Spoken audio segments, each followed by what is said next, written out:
Yeah, I hit the button. I don't know. How long does this shit take usually? Anyway, yeah, game set. So you should know that by now. Yes, I should. But it's been a while. It's been 21 days since we've had a show. Hey, everybody, welcome to another episode of Game Set Live. We were not leaving the podcast space. Bob had a life changing event which offered him a whole lot more money to be on night shift at another company that's only 20 minutes from the house. So, for more money and less gas, I took it. It turned my world upside down. I'm still trying to catch up, but I think I've got a handle on it. I had things put together way in advance of tonight's show. I think I finally got it under control. And unfortunately, though, this will be our last show at 9 p.m. because working nights, I have to be at work at 10 p.m. Yeah, you see the conundrum I'm in right now. So I would literally have to do the show at 7 o'clock p.m. whatever day of the week we decide that we all can do. And I think 7's a no-go for Noof. This may be Noof slash show, other than special appearances. I don't know. For that to happen. But I don't get home till 8 Eastern, and then it's a grind for me to try to get in the house and get everything set up and get going. That's why in the past I've had to leave podcasts that basically had to change their times as well. So, man, the only other option would be to go to a day where nobody works and nobody really wants to do a podcast on those days. So let's have a great show. Everybody, we're back. Hit the chat. Love every one of y'all. Thember in there, holding down the streets, of course. Got Boba Fett Gamey in there. Timmy, Doom Cutie hopping in to say hi. Laura Hinkle, still don't know what she sees in us. Oh, that's right, Fabio. Hey, Laura, it's always nice having you there. Palpatine, yeah. All right. So let's go right on down the line. Fabio, what have you been doing in the last month? Because that's how long it's been since we've touched base. Oh, well, I've always a pleasure to be here. Sally, I wish I was in a better situation. Like I managed to play throughout the all the 21 days that we've been. Also, I managed to play a ton of stuff. Some Halo, some Sea of Thieves, Master Chief Collection, Halo 5 even. I'm really enjoying Halo Infinite's Infection mode, Doom 2016, Classic Dooms, as well as a tiny little bit of of Eternity, Deathloop, and Artstale, of course, and a little game RPG called Battle Brothers. Hard as hell, but yeah, quite fun. But sadly, I wish I was in better situation since we had to. On Saturday, we had to put our 17-year-old dog to sleep. Oh, And yeah, it's been a bit hard, but yeah, I'm really I know sorry to he's hear that, but wow, 17 years. Yes, he was a little poodle. Like I'm 26. I mean, he was with me my entire life since I was 9. You know what I mean? So yeah, it hits pretty hard. Oh, that's But he's in a better place right now. So that's what matters. He's no longer in pain. really sorry to hear that, Fabio. I know what it's like to lose a long time pet. They're a member of the family. It's rough. Exactly. I know. But yeah, I'm okay. Let's do this. All right, let's go. KY Bob, what have you been? No, never mind, not me. M Hey, what? M dot on the screen, sir. I believe Mayhem Games. How have you been, sir? What have you been playing? Are you glad to be back? Are you sure it's me? Which M dot are we? Well, Are you sure? Mac was able to overcome the powers that be in the hacking community, and so he's showing up as Mac now. Oh, interesting. Interesting. Yeah. Okay. No, I really haven't been doing too much. I had a lot of stuff going on. Kind of like you. I was on vacation for a while, but I've been playing. My go-to World of Warcraft and uh messing around in a couple things here and there, playing with my son, but nothing too crazy. But yeah, I'm excited to talk. It's been a while. We should have some things to discuss, so it should be interesting. Yes, can't wait to get into them. Mr. MacBound, sir, how are you? What do you? I know what you've been playing, but what have you been playing that I don't know about? And how have you been? I'm good. Hello to the panel, to chat. I actually have been playing. Well, I think I just got done playing Diablo. Kind of taking a break on that. I've been playing Remnant of the Ashes, from the Ashes, and this game called Fist. Them are the big two games I've been playing. Kind of tough with the holiday and stuff like that, and all the kiddo and stuff like that. So not as much gaming as normal. So, but that Fist game is really good. If you like a side scroller, like mash and button thing, you'll really enjoyable. So definitely, if anybody wants to take a look at that, I would. So On the I mean, are you sure you're not talking about Final Fantasy 16? I Okay, actually just have. kidding. So I do have Final Fantasy 16, and I have not played it because I don't want to sit there. I played about 10 to 12 hours of it, and the reason why I don't want to play it is because I don't have the time. So I want to sit down and that's one of those games where I don't want to just play 20 minutes of it and then walk away. You know, the games that I just said you could do that, so it's a little bit easier to do with those. So. So Fist, I mean, is it along the lines of Double Dragon or Teenage Mutant Ninja Turtles like that? I would go with more with like a Metroid, like a I don't know a Metroid, I don't know this fighting game. I don't know how to explain it. I would go with more with Metroid style than I would say, Double Dragon or anything like that, because you kind of you go back and forth, more like a Shadow Complex is what I would say. So it's a little bit different than what them Double Dragon and all those games are like. So, but it's worth it. I think it's you got Game Pass. I definitely think you should try it. I mean, it ain't gonna hurt if you put at least an hour into it and try it out. I apologize for our chat. Red Wolf's already in there throwing punches at you. So. God damn it. I know, right? Noof Nukem, sir. How have you been? How have the motorcycle rides been? What have you been playing? Tell us all about it. Been busy, been tired, everything in between. But gaming, not as much as I'd like. But I've been playing a little bit of Diablo 4. I've been playing some Fortnite. I've been playing a little bit of Halo multiplayer.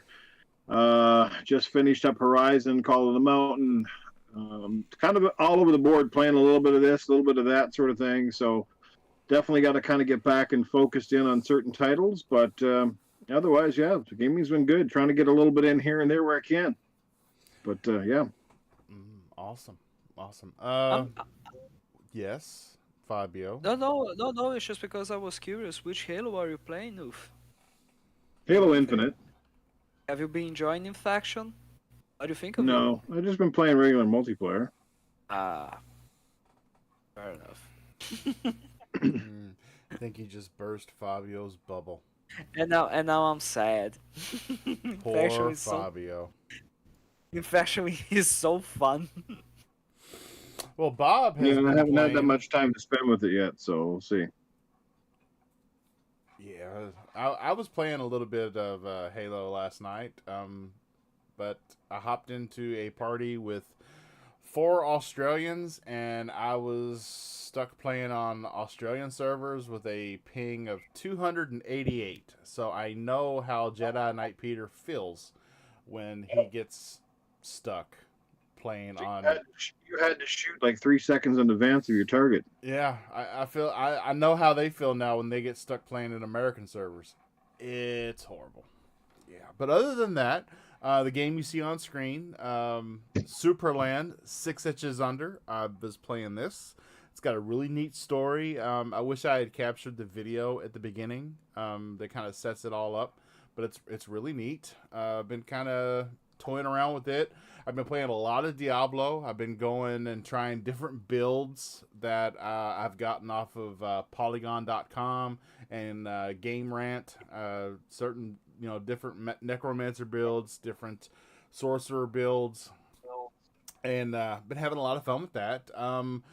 I did hop back into Microsoft Flight Simulator the other day because I noticed that there was an Oceania and Antarctica update that apparently slipped by me, and I've been flying over Antarctica trying to find the alien base. I've not yet found it, but when I do, you can guarantee I will clip that. And yeah, the FBI just took us offline. Yeah, I mentioned the. I come and play Diablo with more people, but 90% of you all got your parties either locked out or you got your jump into the game locked out. So it's just like, what the fuck? Oh, really? I've been open. You can Most people that seem to be playing it obviously don't want to be bothered, or they have a select group of people they want to roll with. So Definitely not on my end. I'm usually always open. If you're playing Halo, just always send a message. Ask Bobby. I'll be willing to play it in a second. So. Oh yeah, Max is the Halo master with a good ping. You can't beat him. He's badass. Rare. Yeah, that's right. Yep.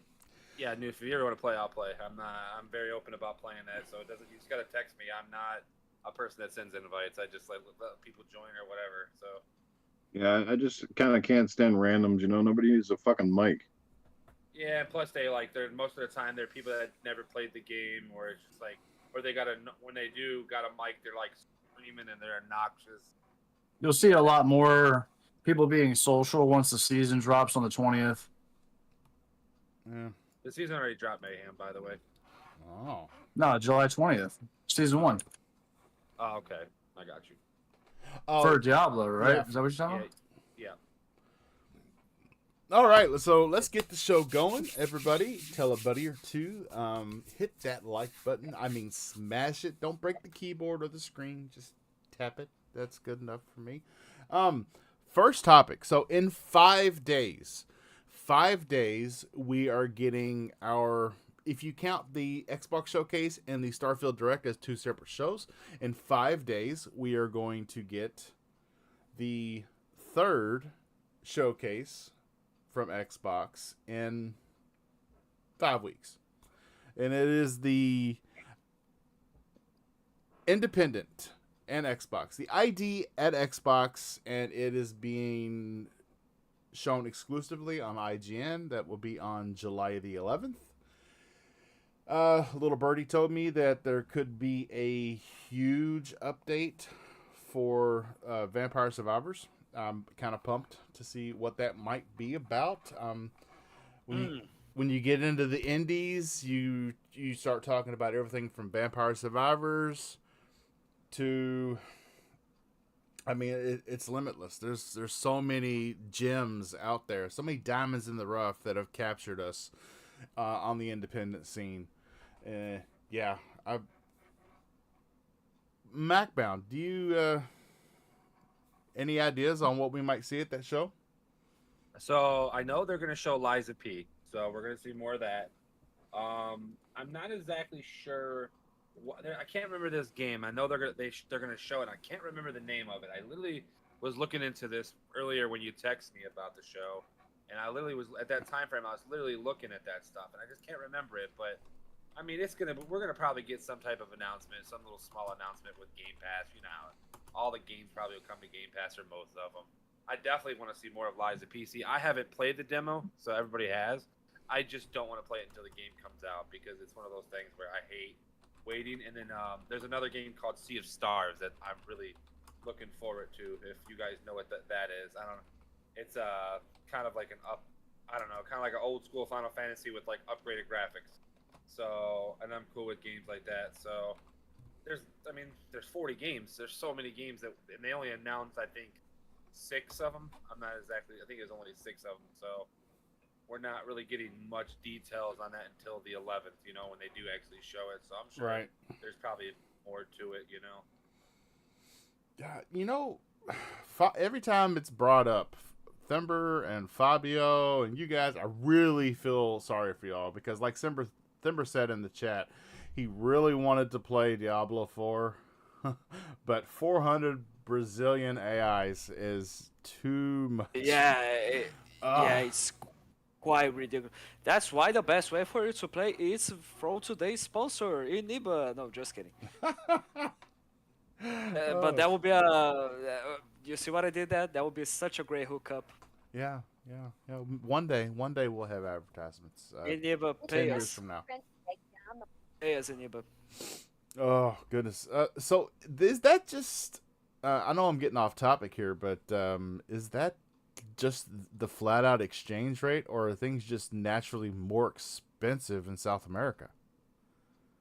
Yeah, it's mostly because of taxes. Because let's just say that there is a very stupid tax that we got here in Brazil, which considers the video games and video game related things with the same taxes as betting games. So anything related with casinos, pachinko machines, they have a some sort of tax which is really high, so it makes people not be incentivized to gamble, of course.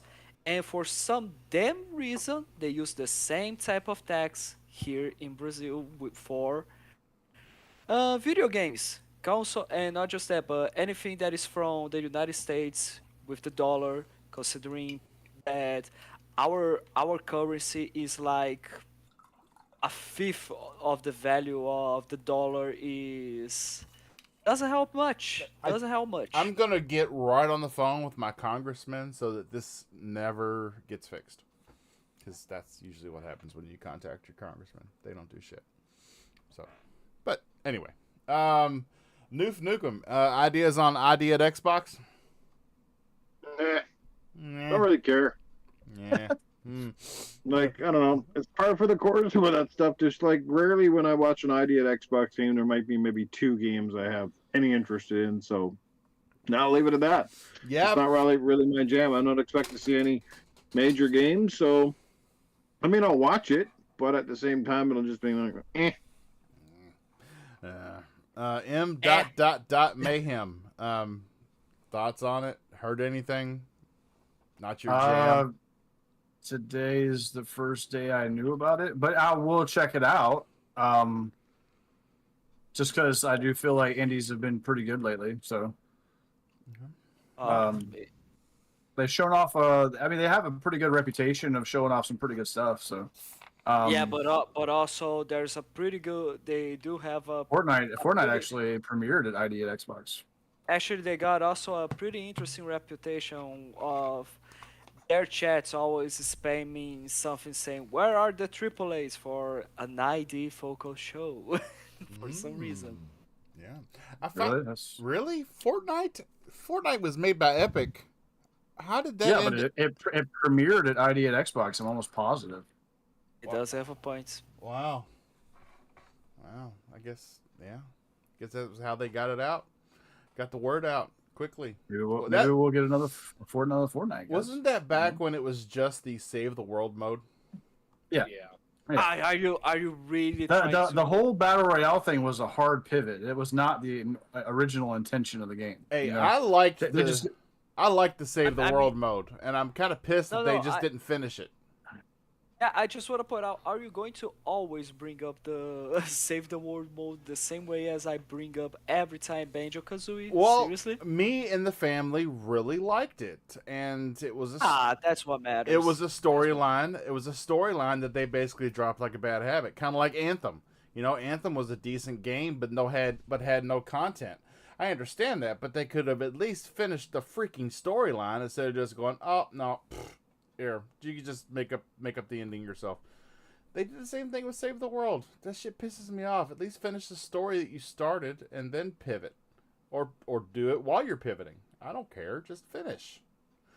Fabio, I know you like indie games.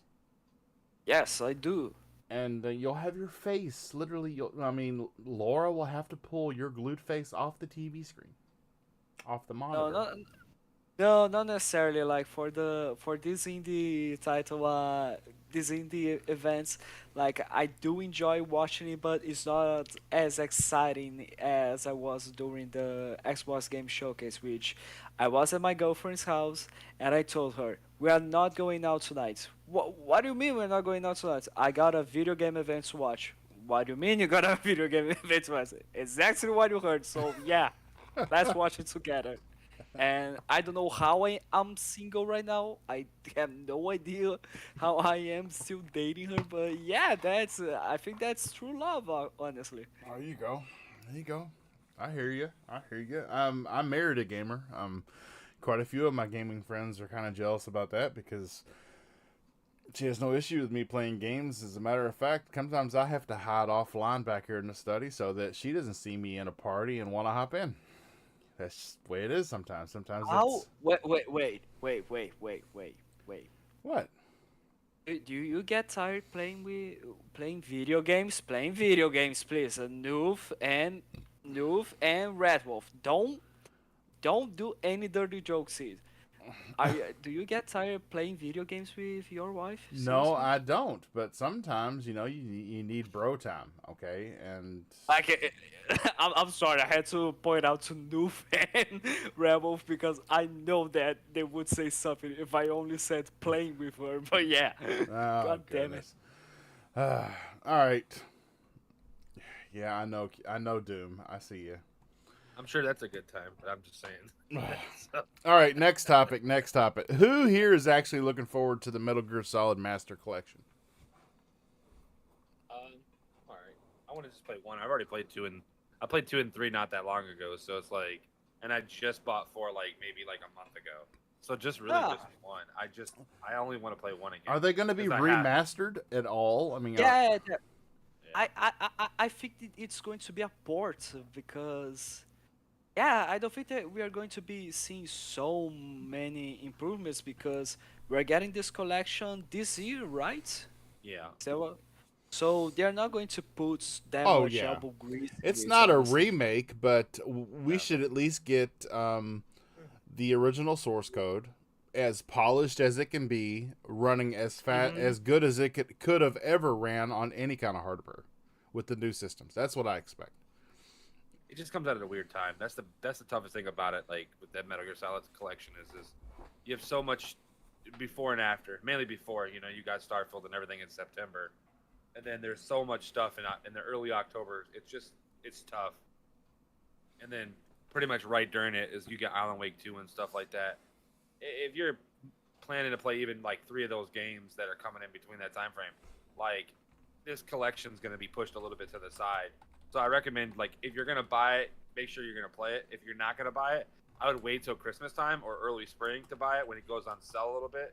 It gets cheaper. Yeah, I know you should support the devs, but at the same time, it's your money. But so save it. So that's just my opinion about the timing of when it's coming out. I think they should push it back a little bit for their own sakes. But Yeah. it's kind of a tough Yeah, scenario. Yeah, I think this collection is not going to necessarily. So, it's going to be great because after all, it's Metal Gear. The good ones is not the zombie one, which is not that good. But I think it's going to be a good time. But it's not going to. I think that every single game is not going to survive that much because people are going to be way too much obsessed with Starfield, right? I don't I think it's interesting that Starfield is going to be so far as we know is going to be released in September, sorry, but I think it feels way more as a December title because otherwise thank you so much. Otherwise, what are the chances of other games surviving that? Yeah. Like Payday 3, Forza Motorsports, the Metal Gear collection. I mean, you know what I mean? I know what you mean. Totally know what you mean. So, correct me if I'm wrong. When we originally got a Starfield date, wasn't it later in September? No. Yeah, It's always been the September 6th date, so it's never changed. So I don't know. Oh, yeah, okay. For some reason, I thought it was closer to the end of September, and I thought maybe moving back to the 6th kind of distance themselves, but you could be right. I mean, sometimes I drink a lot of bourbon when I'm back here in the study, and I don't read things correctly on websites and Twitter. It happens. My bad. It's officially Bob just admitted he doesn't know how to read. No, just kidding. Yeah. It happens, Just kidding. I'm stupid, Bob. I'm Don't- sorry. You know I Yeah, love you. I know. Feel sorry for me. He just agreed that I'm stupid. Thanks. Mayhem Games, sir. You're an old school pony. Back when that was the only place you could play it. Metal Gear Solid, big fan. Yeah, I mean, I like the original ones. I'm not really too like I haven't like played any of the Resident Evil remake. I'm not really big on like once I've played it, I've played it. You know what I'm saying? So for me, I'm like, maybe I'll check it out. I'm more interested in seeing what they would do to modernize it, especially the first one, because the controls were so terrible. Oh, Um, so that would be interesting, but beyond that, not like super pumped for it, honestly. didn't the first one kind of have that bad? You're talking about Snake's Revenge? Talking about the original. The original. No, I think the original had that bad thing just going that Resident Evil did. You couldn't run and shoot at the same time because literally the source code couldn't handle you doing two things at once. So it made you stop to shoot. Yeah, maybe I thought it was. I think it might have been just kind of how they built the game. I can't remember. It's been so long, but yeah. I mean, if they find a really cool way to bring that original, because the original was my favorite, even though it had the controls were weird. So if they could bring that one in, I think that'd be cool. Noof likes Sesame Street. So do I, Noof. Great to see you're paying attention. Like, Oh yeah, I always read the chat. it's great to see. Gosh. It's great to see. Like, great to see. I'm sorry, Mayhem. Can you repeat that? We're learning things about panel members tonight. Noof Nukem, fan of Metal Gear. And a Metal Gear, not really. No, much. Take Splinter Cell any day of the week over anything Metal Gear. All right, so there you heard it, and we move on. Go ahead. Like I said, at least Sam Fisher doesn't need a cardboard box to sneak around a map. Oh snap! Yeah, that's right. He just hangs from the rafters and waits to drop and And kill. it's got Michael Ironside, as a voice, or at least it used to, which is kind of gets brownie points in my book. He gets how? I mean, what I'll points? probably pick up the Metal Gear Solid remake, but like, don't color me super excited about it. I'll probably wait till it goes in the friggin' bar. I'll wait till it sneaks into the bargain bin. Sneaks. Oh. So okay. Oh Jesus! All right. So something else. Something else to And we, bring we up. got What? we got some great comedians here. Yeah, of course. I mean, Send help. when I tweet out the show and I say shenanigans, I'm placing my bet on there being shenanigans. That's right. And if Yeah, somebody fair says shenanigans one more time, they'll get punched in the dick. Go ahead, do it. Nobody, You see nobody's everyone's nobody's quiet gonna right get that now. reference. Su- Nobody's gonna get it. Super Troopers. Yep, that's right. Hey, what's that place that you like that's got all the stuff on the wall? Oh, you mean shenanigans? Okay, so apparently when the Indiana Jones rights were acquired from Disney, Disney was led to believe that it was going to be on all platforms. And now we find out that there is a renegotiation that it's exclusive. Indiana Jones, that kind of IP will only be on one system, which to me drips of irony from Spider-Man. Yeah, I know I can't compare Indiana Jones to Spider-Man, but it is something. I'm sorry, but I think that it totally makes sense. Like, why can't Xbox have a pop culture reference character as an exclusive? Well, because it's not Batman, and that's all we'll settle for. Well, I thought people were excited for Superman or Hulk. Well, anything DC. As a matter of fact, let's just bring WB Games on to have a WB Games DC Comics versus Marvel / I Disney. Let's see. do it. Honestly, I still think that having an Indiana Jones game as an exclusive is a nice start. Like, we've been asking forever for Xbox to be aggressive in terms of their exclusive deals, and especially with God. pop culture characters. as we see in Indiana Jones. But yeah, it is what it is. I'm not gonna repeat it, Noof, but I just read that in the chat, and that's hilarious. I'm reading that. I'm reading now. Oh, goodness. Seriously? Sure. That's great. Ah! How do you fucking okay? Yeah, okay. Yeah, Mayhem Games, M dot dot dot. Sir, Indiana Jones? would Indiana Jones make you buy an Xbox like Wolverine would make you get a PS5? Did you love the way I put that? Because that's when you went out and that's when you walk. You're like walking me into that one, dude. Like you're literally walking me into that. Okay? I'm trying to be civil, okay, and you are stirring the pot, sir, and I understand, okay. Oh yeah, you tweeted out pictures of you purchasing your PlayStation gear after Wolverine was announced. So yeah, that's. Oh yeah. Listen, man, I am going to play that game, and wherever that happens to be, and it happens to be on PlayStation, so that's where I'm going to enjoy it. If it was multi-plat, I wouldn't care. You know what I mean? Just like I feel like with that, like I'm really excited for that Iron Man game. I think that's gonna actually turn out to be really good. But no, I mean I don't know. I would have to see it. I mean, I'm not against the idea of Indiana Jones. I don't know what it's gonna be. I don't know if I'd be excited about a first person Indiana Jones. Like with just the whip and.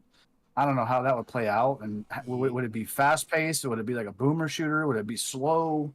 If it was like a true to form third person, maybe Xbox's take it, their first party Tomb Raider or Uncharted or something, I'd be probably a little bit more excited about it. I mean, it's machine game, so it's probably going to be first person. And that's what I'm saying. I'm thinking of machine games, like I'm thinking Wolfenstein. I thought they said. And I'm like. Person. Is Indiana Jones gonna be running around like a madman, just whipping the shit out of people? That'd be fun for like the first level, but it, you know what I mean? I just don't know how that would. I don't know how it would translate. It might be okay. I don't know, but now I'm like 50-50 tops right now. So the way okay, so this is my perfect scenario. Okay, hear me out. So you take the game that is Tomb Raider, and instead of Lara Croft climbing, you have Indiana Jones using a whip. And doing some of the other notable characterities, I guess I just made that word up, that Indiana Jones is known for, and injecting it into a gameplay style game like Tomb Raider. And especially seeing a son of a bitch using a sword and then he just shoots at the fucking guy. Yeah. That's the best. To me, that's a perfect Indiana Jones games. Because I know the people that made Lara Croft or Tomb Raider, they're Indiana Jones fans through and through. You can see it in the game. So, totally. Anyone else? Fair enough. Anybody? I was talking. MacBound? When you guys say it's first person, I'm like, I thought it was third person. It's actually a combination of both, is what it's saying. Like, hopefully that would be amazing. I don't think it should be first. If it's first person, it's gonna ruin it. I'm sorry. See, that's what I'm saying, dude. Like, I just don't ruin it. Yeah. Maybe some first person elements to it. I'm okay with that, but I think it needs to be. I don't know. The story of Indiana Jones needs to be told from like I guess outside of that perspective. It's like putting Tomb Raider first person. I don't know if it really would work. Yeah. I don't think it would work. I just don't. I don't know. That's not good. It is going to be strange, the idea of the game being first person, but honestly I think there is a chance of it to work because Machine Games has proved that they know what they're doing when it comes to shooting games, and hopefully they managed to adapt in in a way that feels like Indiana Jones, where you actually feel as you are Indiana Jones. And I don't know, maybe mixing up some sessions are for person, or some elements are for person and the majority is first, or the other way around, or just like you do in Skyrim or Fallouts, where you can change the point of view. Actually, that's interesting. If you could change the point of view, like in Skyrim or Fallout, would you guys be okay with the game being first person? Mm, I don't I don't play know. Fallout games if I don't play those games in first person. So Really? What? Yeah, I don't. Seriously? Yeah, I don't. Mm, Yeah. I play first I'm not. person when using VATS. That's the way to do it. Yeah, like I'm not trying to say that you need to play the best way for you to play Skyrim and Fallout is as first person. No, not at all. I think it's interesting for the choice. Like I think it's interesting if they allow me to have the choice. Like okay, Machine Games, you are the game has first person elements because that's what you are most well known for, and you are giving me the option to play the way I want to, which is third person. So yeah, I can dig that. Mm. Yeah. I mean, I don't know. It depends on.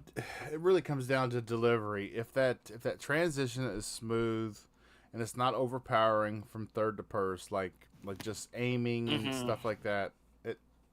Yeah, it's gonna come down to implementation and presentation. Noof, sir, I know you're an Indiana Jones fan, and I really don't honestly know that about you, but I think I know enough to say you're an Indiana Jones Star Wars fan. You're a George Lucas fan, just like I am. You looking forward to Dun, dun, dun, it? dun, dun, dun. Absolutely, man. May the boulder crush me. Yes, I'm absolutely looking forward to a new Indiana Jones game. I've always loved the movies, despite perhaps maybe going downhill a little bit in recent years. But you just love that sense of adventure, the action, the comedy. Of course, Harrison Ford, iconic role. Hopefully the game looks good, plays good. And they borrow obviously a lot of what Uncharted and Tomb Raider have done right over the past few years. And who doesn't love a good whip? If not, leave it for the bedroom. But you know what I'm saying? Um, uh, yeah, I'm really excited for the new Indiana Jones game. I just don't know enough about it to really say much on it, but I'm certainly excited for it. I'm pretty sure I'll be buying it day one, or I'll be playing it day one. Hopefully, they'll make a physical copy with a disc included, please. Yeah, because I really would like to buy it. I mean, a good studio is behind it, so yeah, we'll see. We'll see what happens here, but definitely excited. I love Indiana Jones, and I definitely think it's a big game and something that should draw some attention to the Xbox platform. It will be a Game Pass day one game, and I don't True. Game Pass games don't usually have physical copies, and I know that's gonna break your heart, but Yes, they do. can you put your hard drive on the shelf? Forza Horizon 5 has a physical copy that had it day one. Halo had a physical copy. So most of the big stuff has a physical copy. Okay, well, I will hope for you. Yes. I went out and bought a physical copy of Psychonauts 2 after they finally made it. I think it was made by Limited Run or whoever the heck did it, but still went out and bought that, even though I had it on Game Pass. Yeah, there you go. I mean, I don't actually buy the physical copies. I love those colored beer coasters. Those are awesome. I go to Best Buy and I get the steel books that they sell aftermarket with no games in them. I buy those steel books and I keep them on my shelf as a memento. I'm going to tape like 30 of those steel books together, and I'm going to have a steel book wrestling match. Oh gosh! Instead of a chair, it's going to be a steel book. Wata! That's right.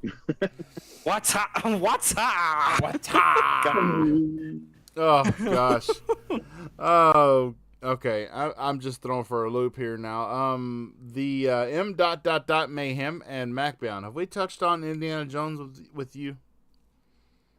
Yes. I'm the one that brought up the third person. Thing. Yeah, Am I gonna play it? If it's on Game Pass, yeah, but I'm not gonna pay $70 for it. Well, that's the joy of. See, I would have. I mean, I wish Sony had a service like Game Pass because I would be a member on both of them, and then I'd be as happy as a lamb. Yes. Instead, I get my first party games basically for a low monthly cost on one platform, and then I have to pay $70 a pop on the other platform, and it just drives me up and down the wall. Yeah. Mr. Mayhem Games, sir. Yes. Yes. You didn't answer my question. Would you buy one for Indiana Jones? Would you buy an Xbox for Indiana Jones? Yes, we're coming back to that. He's so Oh, polite. He's so polite. Like, yes. I was just confused. Sorry. Going back to the question. It's hard. I mean, it's like saying, "Oh, I'm gonna buy X game without I haven't seen it." You know, it could be awesome, but then again, it could not be. As of right now, I couldn't say, "Oh, I'm gonna go out and buy a platform to purchase the game," because I'm not as invested in Indiana Jones right now. If Xbox had said, you know, they just gave me a blank black screen with just the words Hulk on it, it's day one. I'd probably go buy one for every room. You know what I'm saying? I wouldn't need to see that game because I'm invested in that character. Do you understand what I'm saying? Yes. So, like, for me, Wolverine isn't necessarily about PlayStation for me. It's about Wolverine, right? Okay. Wherever it was going to be played, is where I would go. You know, is the best I could say. Even if it happened to play like Crackdown 3. You know, I mean, that would suck, and I would definitely call that out, but I just do not see that happening. I do not. No, I don't. Wait, but like, does it suck because they are copying and pasting Crackdown 3, or because you don't like the way Crackdown 3 plays? I just don't think that was overall a good game that delivered on what was promised with Crackdown. You know what I'm saying? Yeah. I actually liked the Crackdown 2. I think Crackdown 2 was probably the best one. 2 was good. 2 was good. I liked the premise. I thought it was good. It just like what we got as a product was not what I thought the game was going to be. But I have full confidence in Insomniac. I don't see them putting out trash, not anytime soon. I mean, any studio is capable of falling off, but the last few things that they've put out, I mean, have been really, really good, really solid, and they've been well received. So I don't see Wolverine being bad. I hope not. God, I hope it's not. Well, Sony. I'm excited for it. Sony did not actually acquire Insomniac until 2019, the year after Spider-Man came out. So, and we've had a change. We've had a change in the guard, Sean Layden to Jim Ryan. So we've not actually seen an Insomniac title driven by the leadership at Sony now. We won't see that until Spider-Man 2. Maybe, but I would also argue that they've worked closely enough with them in the past to I feel like Spider-Man 2018 was a Sony exclusive. I don't think that the Sony needed to be dictating Insomniac to draw a good product personally, but that's just me. I hate to be the antagonist here, but we all know what happened when 343 took over Halo. Yeah. How confident are you? So are you saying that you think that Wolverine could be a bad game? No. Are you willing to bet a game on it? Okay, so now I'm going to make you the question because you mentioned. I will bet you. Are you saying? Hold on. I will bet you any game in Game Pass that I'm right. Nice. Good call. Good try. And Xbox will fulfill that debt for me because they've already bought me a house and a car. Oh man. Oh gosh. So we're getting a Minecraft movie. They just started filming in New Zealand. Oh gosh. Wait, why? Is it an anime movie or is it like? I have no idea. Dude, if it was an anime, I'd watch it in a heartbeat. That'd be awesome. Yeah, like a Mario one, but like if it's real life shit, what the hell are they gonna do? No, I want like a true anime, like Japanese animated. I'm just imagining. Konnichiwa. Hakaritatus Ah. Mario. Oh, Like, Jesus. God damn it. Oh, shit. So, I mean, if it was... Okay, Karo. if it was real life, who would your ideal Steve be? Ryan Reynolds. Chris Pratt. Ryan Reynolds. I'm totally with MacBound. Wow. And second place, Ryan Gosling. Oh, Gosling's a good one. Yeah. Yeah. Gosling, Pretty much Reynolds, the and... three white guys from the fucking celebrity. That's not Had to too play much. Steve. Like I mean, who, you know, like it's just, you know. Oh. Arnold Schwarzenegger. Arnold, do it. No, it's like, That would be great. Okay. I will crush this block with my hand, and I will beat this tree down because I cannot make an axe yet. Well, if the movie's anything like the game, are we just gonna watch somebody punch a spider? Like, is that? That's all I watch my kids do. Is punch spiders. Okay, I'm totally in favor of Keanu Reeves being Steve, so he can just say you are cube breaking. Oh, or something like jeez. that. Noof. All right, Noof. I'm gonna put you on the spot. You got imprompt, Arnold, and Minecraft.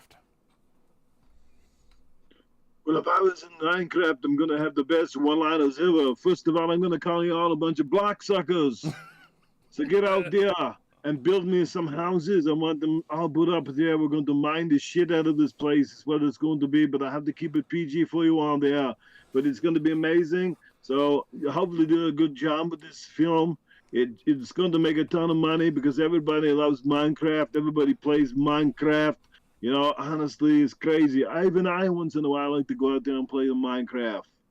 Yeah, I heard you. This is why I brought up Arnold. I knew he would have to do something if that happened. I ain't gonna lie. Yeah. Sorry, So dude. Sorry, dude. I don't know. If anybody in the chat happens to know, or after the show, leave in the comments. Do you know? Is it going to be live action or is it going to be animated? I would say to be animated. Timber said My Jason guess would be Momoa. animated. I know There's it could be a no weird way. movie. I don't know how they could do live action and not be absolutely ridiculous. Why would you do live action? I don't know. So I mean, It is Jason Momoa. He's right. It's what the What? what? Jason Yeah. Momoa is doing what? Yeah, Minecraft release credit team, everything we know, numerous. That's weird, dude. That's dumb. Jason Momoa. What is happening? Oh my Who gets god! the role of in the my creeper? life right Pee Wee now. Herman? Yeah, right. Well, I mean, he fits the role, so okay. Yeah, That's crazy. What? Ooh. So as it comes out, as this whole FTC thing is rolling along, and some documents have been uncorporate classified, we've come to find out that Microsoft has actually been looking at a lot of studios, and yeah, they are literally trying to take over the world. Yeah. Are they? Oh, yeah. Sure. What are we gonna do today, Pinky? Try to take over the world. That's right. I mean, they're looking at Hello Games, so not only are they going after Starfield with Bethesda, but No Man's Sky. They're going after Hello Games because 343 is not capable. So yeah, there you go. And Fat Shark, Is Vermintide 2. Hello, can you make Halo for us? Yeah. yeah, I had to make a Halo pun. I'm sorry. I'm sorry. We always go back there. It's fine. I couldn't resist. Month- But yeah, Mundfish, makers of Atomic Heart. Mm-hmm. Yeah, Striking Distance Studios, the Callisto Protocol. I seen that. Wasn't there like it was a big like 40 person, like a 40 studio list, wasn't it? Yes. Was it that one you're talking about? It was pretty big. yes. Yeah, I seen that. Yeah, there's a lot of good studios on there, but it's like if this Activision deal gets blocked, they're not going to be able to get nobody because No. naturally, I know we're bringing up the FTC bullcrap, which I know we shouldn't be, but if that gets blocked, that means Microsoft has reached its limit of monopoly, which means Nah. No. I mean, No, they- not at they- all. Not at all. They've literally Not at all. said this. Yes, if they get blocked, they cannot do no more things Yeah. because they can't get no No. bigger.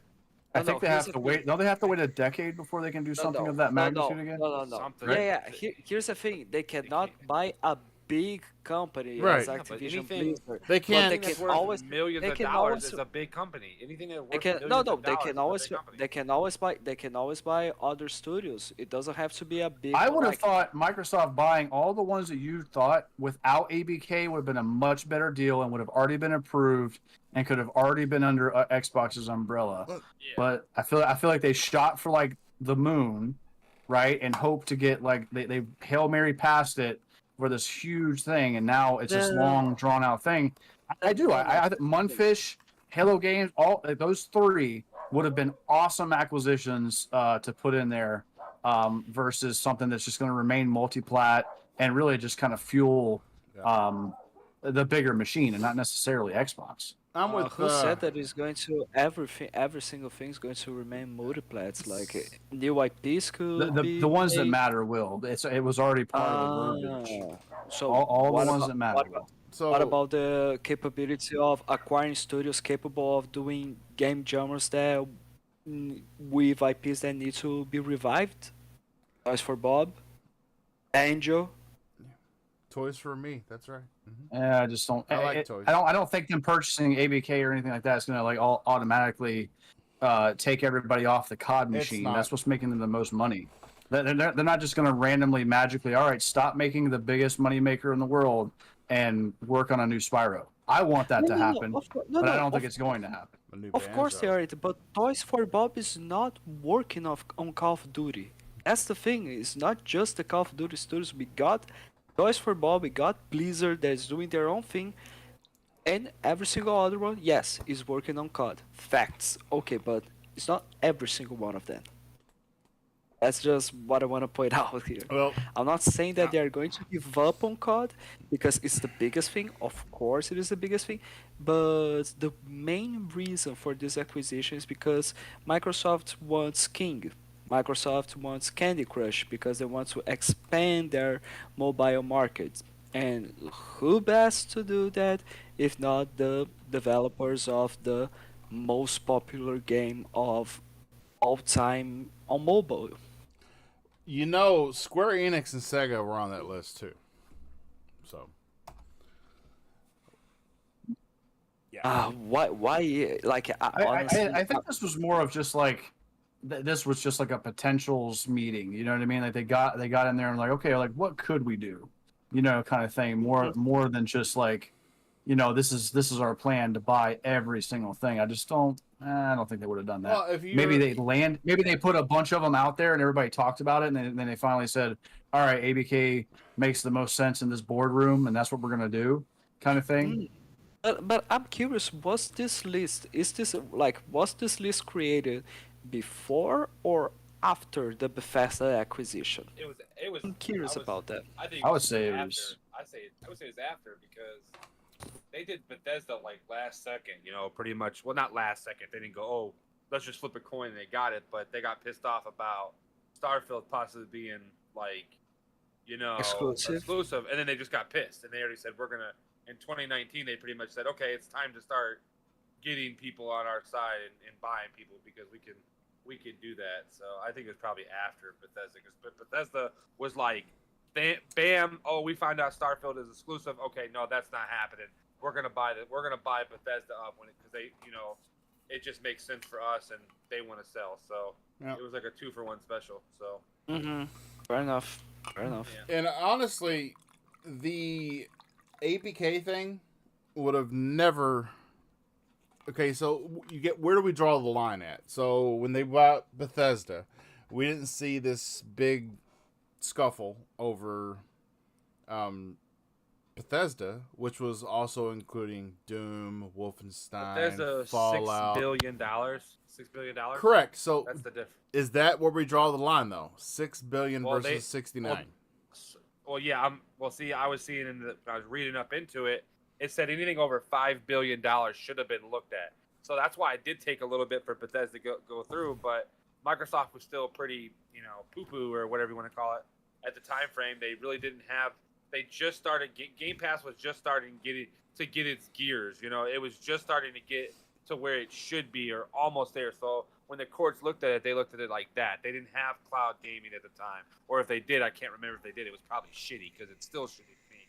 But it's a lot to do with what they've done in the last 3 or 4 years is why we're at also. So they've enhanced cloud gaming. They've took exclusivity away from PlayStation. They've kind of like BS and lied about. They said, "Oh, we wouldn't do that," and then they did it anyway. What was the No. What was They the said that- studios? What was the studio? They just IOMax. What the heck was? I don't remember what it was. But they pretty much said that every game comes from them will be exclusive no matter what. It wasn't it was in Bethesda, but I can't remember what team it was that they're guaranteed no matter what comes from that studio. They said like it's a lot to do with that. That's what the reason we're in this situation. Why now they're saying, okay, well you guys are abusing your power because you guys are, even though you're not the highest in gaming, you're still a top company all around in everything, which means that's where monopolization comes from, where the rich get richer and no company can come in and be in the same situation. So they're trying to slow that down or stop it. And that's Microsoft is $1 trillion company. Compared to most of these companies, Microsoft can obliterate all these companies. Microsoft, if they really wanted to buy every company they could in the long run, within the next 10 years, they could buy whatever company they want in 5 years from now. So it's just, they're rich. They're one of the richest companies in the world. So that's where it comes to the point why these FTC and the CMA are trying to block these guys, and why they're trying to stop these other studios and these 40 other studios that look amazing on paper. I would love half those studios to be on my Xbox, where I pay for Game Pass for the next 2 years that I have. Like that would be awesome, but you still got to look at it from a point of view of like why Xbox can't do that, and why it'll never happen is people just think. Like here's the thing: the case with the FTC is that they are not defending the consumer. They are not defending smaller companies. They are just defending Sony. Like for what we saw so far from I don't know his name, Florian something on Twitter. Florian Mueller. The entirety of the case on the FTC is just trying to defend Sony.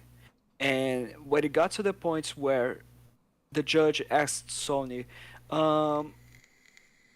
Jim Ryan, are you saying that if you acquire these games, if you acquire these studios, are you saying that you would not make them exclusive at all, that you would make them all multiplats? And he refused to answer that. He didn't want to answer that because he knows that they will be doing the exact same thing. They will be doing everything exclusive with no exception to that. And the CMA, their case is just trying to do the cloud thing, but I think that with all the deals that Xbox has done to share those in all platforms, all the main cloud platforms, that can work pretty well in their favor or not. Like I'm not saying that the deal is going to be approved or the deal is going to be blocked. I'm just saying that it would be great if it gets approved. But the most important thing is wait and see, because we might get surprised, of course. What you were talking about, MacBound, I did find it. So the Hitman developer IO Interactive, That's it. IO. Yes. I thought it was IMO. I'm like, no, that's wrong. I know that's wrong. their upcoming online fantasy RPG will be an Xbox exclusive. It said earlier this year, the Hitman developer Any game after that. announced it was working on a bold new franchise, and very little else was shared. But, however, evidence submitted in the ongoing FTC and Microsoft trial suggests that this upcoming release, known for now as Project Dragon, will seemingly be an Xbox console exclusive. So maybe the next one is IO. Makes sense. That's what I'm saying. But that's what I'm trying to say. Like, Microsoft has BS'd a lot in the core system with these other acquisitions of Bethesda and these little smaller things. They've said one thing and then they've kind of like, hey, you know what? Fuck it. We already got the paperwork done. Kind of scenario. Let's move on from it. So that's the biggest thing why it's Sega is literally the biggest company they're going to be able to buy if they get ABK, and that's at $3.6 billion, I think. So naturally, they're going to have to probably pay about $5 or $6 billion because they have to overpay. It's just how the world works when it comes to selling your company in something like Sega. They might get lucky and get it for like $4.5 billion, which would then put them under the number. But I think still at the end of the day, I think the FTC will fight these, and the CMA will still fight that shit again because it's just what it is. Because it's still a bigger, billion-dollar thing. But like these smaller studios that are on that list, I actually have the list. I actually just would have to go through my my other podcasts list and just find it. But there's a lot of smaller studios that are worth under $100 million. They can easily snatch up, and then there would be no problems with it. But once they get into those bigger ones like Sega, Ubisoft, clearly they're not buying EA. That's another $40 billion. Oh no, EA makes no sense for them to buy. Honestly, but I'm just talking about anybody that's bigger. Take-Two, CD Projekt Red, any of these companies that are really big. Like, you got to scratch those off that list because there's no, and Sega is even pushing it, and I just don't think they'll be able to do it in the long run. I mean, they can clearly do it. They're rich. They're like I said, they could just go, oh look, a check, let me just write it out, because at the end of the day, Windows is going to bring that money in just by itself. So it's tough to read these studios and see. There's such great studios on there on that list. Like I said, there's the people that made Moon Studio, Crytek, Atlas, all them other studios are just great studios. There's so many good studios, but actually to buy a big developer like Sega would be so tough. Would be such a stretch. I would be very surprised if we see any acquisitions, from Microsoft at least within the next 2 years. I don't think we see one for 2 years minimum, and that's like even smaller studios. I'm talking like maybe somebody like Crytek or something like that. Something that's a smaller company that's worth under 500 million or somewhere close to it. So I mean, how long did it take? Did it take for us to get the 2 years. ABK deal announcement? 2 years. 2 years. A little over 2 years. Yeah, it was about 2 years. Like I'm talking about since the Bethesda acquisition when it got finalized and it was all good to go. You know what I mean? Yeah, it was about 2 years. They were almost 2 years apart from each other. Oh, But that's just that, and that's I don't know, just weird. I wouldn't be doing you justice if I didn't ask. Noof, you want to talk about this at all? Nah, skip any of the ABK stuff. All right. I just I love how much Bob is trying to. Oh yeah, this ABK2. I'm so tired. You're the one who started this. Because I gotta, You're the one Done, who I'm started over it. I'm tired of it. Like, either fucking sign it, get the deal done, or just fucking bury it. I think we'll know here in the next like 5 days or so.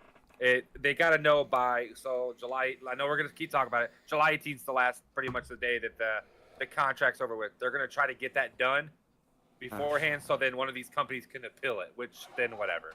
That's just what it is. It's just how it goes. So, I think I still think that at the end of the day, it doesn't matter. Microsoft will use every single legal resource that they have. Yeah, they will. in other news, meow, you can play as a cat starting August 10th on the Xbox. Meow.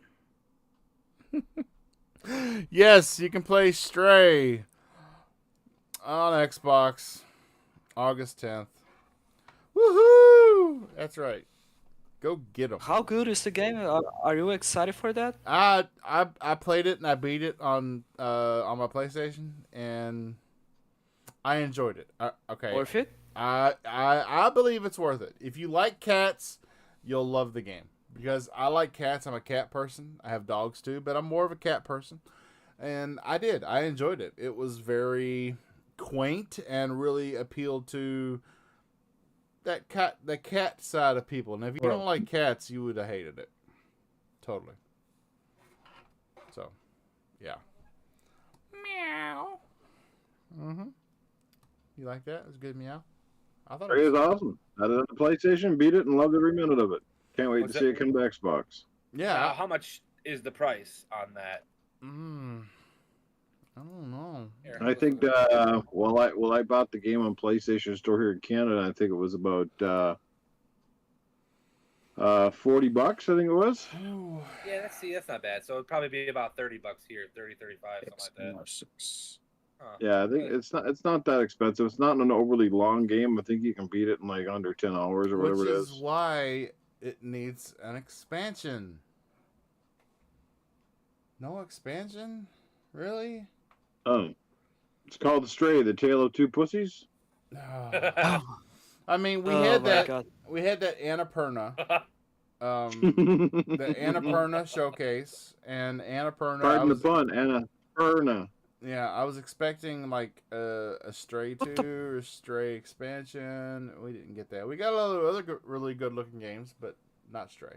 So I kind of, I I got want to say that there is a game called Pookie the Stray Cat. It's $4 on Xbox. Pookie the Stray Just Cat. want to say that. Oh, Yeah, I'm Pookie there. the Stray Cat. I'm there. Hey, Infinite Umbra in the chat. Yo, what's up, brother? That's right. Game Set Live back in the hizzy after 21 days of being absentee. Yeah, I totally just destroyed that. We also got Boba Fett Yeah, I Gaming would in the definitely like chat. to take a look at the Stray. We got Boba Fett Gaming in the chat. MacBound, you don't count. You're on the show right now. Doom Cutie, shout out. And yeah. Next topic. So the Lord of the Rings Gollum is garbage.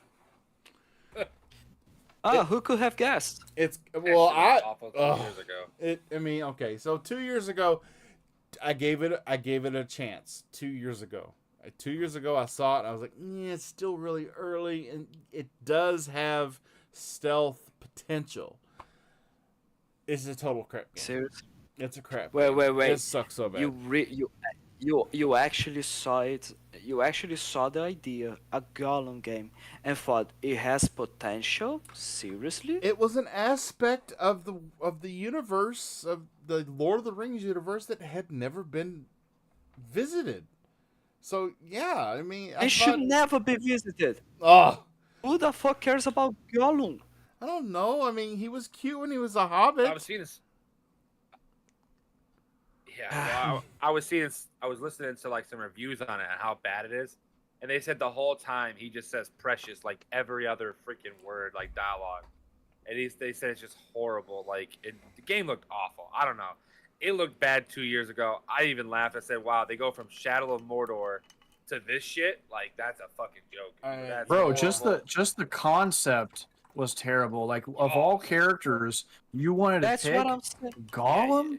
You could That's have what I'm play? saying. You want to They play the could've entire picked game any as other Gollum, who's character. not overly likable to begin with. You know what I mean? It was just like, Yeah. who came up with that? Oh yeah, Yeah. we're just chomping at the bit, right? They could have easily done such other stuff, like easily just. I mean, ever since anywhere else, it ever would've been since he fine. I think bit Lord of the Rings Frodo's does finger great off, I everywhere said, else. "Fuck him." Well, that's the Well, point. and it just, like Noob just the- said, he dislikes it. Nobody likes him. The gameplay loop. Think about like what you're essentially just crawling, hiding. Most people don't want to just do that nonstop, and that essentially is what the entire game is about. And there's no, you're not getting into combat and doing crazy things with Gollum. He's just not a character that a lot of people just want to take control of in like an RPG fashion, man. Like just a terrible idea from beginning to I end. think man. everybody would have had a problem if you're playing as Gollum for like a level or something like that. But like the whole game is centered around him. Like I said, he's just not that likable of a character. It's going to be stealthy. He's going to walk around. He's going to say a bunch of twiddle ass dialogue. It's just like there's a lot of these games that come out sort of like that, and especially based on a big property, and you're just kind of like, how, like, who greenlit this, who thought this would be an amazing thing?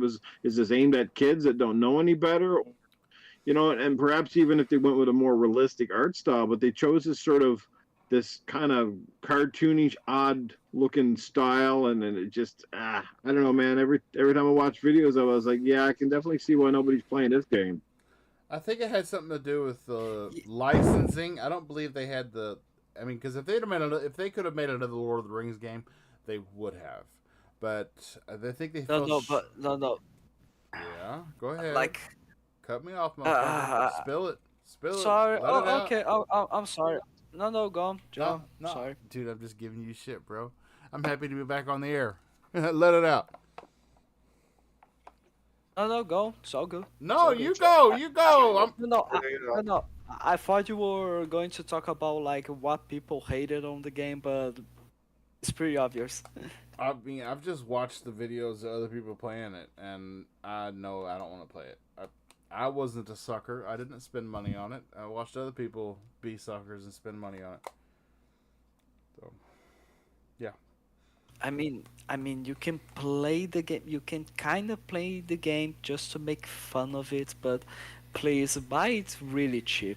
Don't you dare buy this game at I full mean, price yet, or even half the price. Just wait when it's $5, It'll be like $2. watch. It's gonna be like one Like of the Game Pass games in like October when nobody gives a rat's ass about it. It's gonna be like, oh look, gold, and everybody's gonna be like, yeah, whatever. I mean, Yeah. if it's on its current Pretty much. trajectory, it could be $5. Yes, it could totally. Yeah. Fuck it. Yeah, it's bad. like That sucks. and like for what I saw, the game was so bad, it was such a failure that the developer studio decided to give up on developing games and is going to stick with publishing. Well, you know, that kind of makes sense because that Gollum feller, I'm telling you, well, that Gollum feller doesn't seem like he had very much sense in his heads. I mean, couldn't even stand up straight. I mean, what kind of person is that? Crawl around on four legs like you an animal, but you still want to say you a human. You know, you ain't human. You can't even make a game either. So them fellows need to go back to developing. That's what I'm saying. And yeah, that's what I want to say. Okay, okay. Uh, hey, yeah, Would have been and better if they had made a game about the hobbits going on a new adventure or some shit. yeah. Everyone was way more excited. Like, I'm not going to say everyone because there's of course people that didn't enjoy or weren't interested in the announcement, but people are way more interested in that game where you are going to be exploring and surviving and building inside the mountains of Moria than for this game, because it has a concept that we all know that can work. Like the Mines of Moria. We all know and love that scene from the movie. It's not a situation where you are literally just playing a game, the entirety of a game with a character that does nothing besides crawling, hides, talks to himself, and cries. Okay, done with the Gollum talk. Red Dead Redemption getting a remake. That's right. A game that actually was good, is getting a remake. It's a remastered. It's not a remake. Well, I consider. I mean, if you put it in if you use the engine from 2 on 1, you might as well call it a remake because that's what it's going to feel like. Because there was So Are they- there- are they so using so I that? was seeing. So okay, real quick, I want to throw in before everybody talks. I was seeing that they just did like a copy and paste, kind of same scenario what they did with the GTA trilogy, where they just copied and pasted it kind of scenario and then just enhanced it with the a little bit. So I think that's what they're gonna do with Red Dead because that's what I read. Let me rephrase myself. And I heard on Kind of Funny Games too. That's another podcast that I watch during the mid afternoon when I'm driving home. So I'm almost 95% positive this is just going to get a little fine tuning like the trilogy from Grand Theft Auto with 60 frames, maybe 120 if we're lucky, but I think we'll get 60 frames at 4K and that's all we'll get. well, That's just my thought. I'm gonna buy it. So it doesn't matter. I bought the trilogy. So I'm gonna buy that. I love these games. the first Red Dead Redemption was already getting 60 frames with FPS boost. A stable 60 frames. No, there's no FP boost for the first Red Dead. They don't even have backwards compatibility or nothing for the Red Dead. So there's not even one for that. I So played they it can't on even the be 30 frames I or played it over on the 30 One X, and I watched the breakdown on Digital Foundry of the first Red Dead Redemption at 60 frames. I thought they did not ever bring it back for backwards compatible unless they just recently did it. It was done a few years ago. They did. I did not know that. You're correct. I'm gonna see if it's. I don't think it's then it's no 30 frames. Then that's what it was.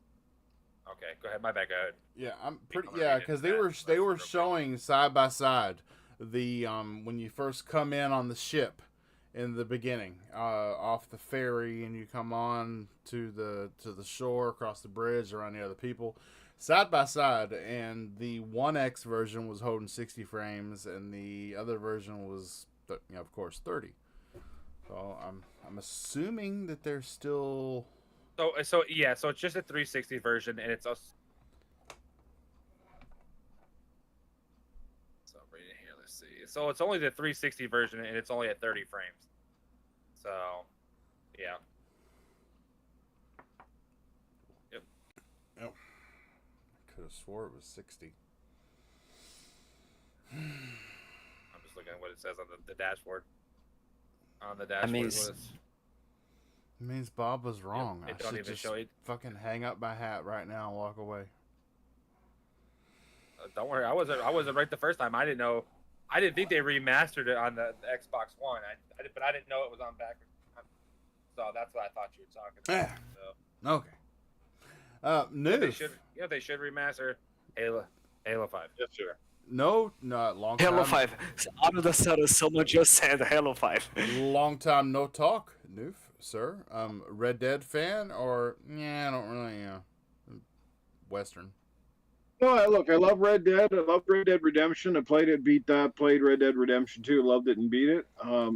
Two fantastic games. But I feel at the same time like I just don't know where this remaster would fit into my grand scheme of things.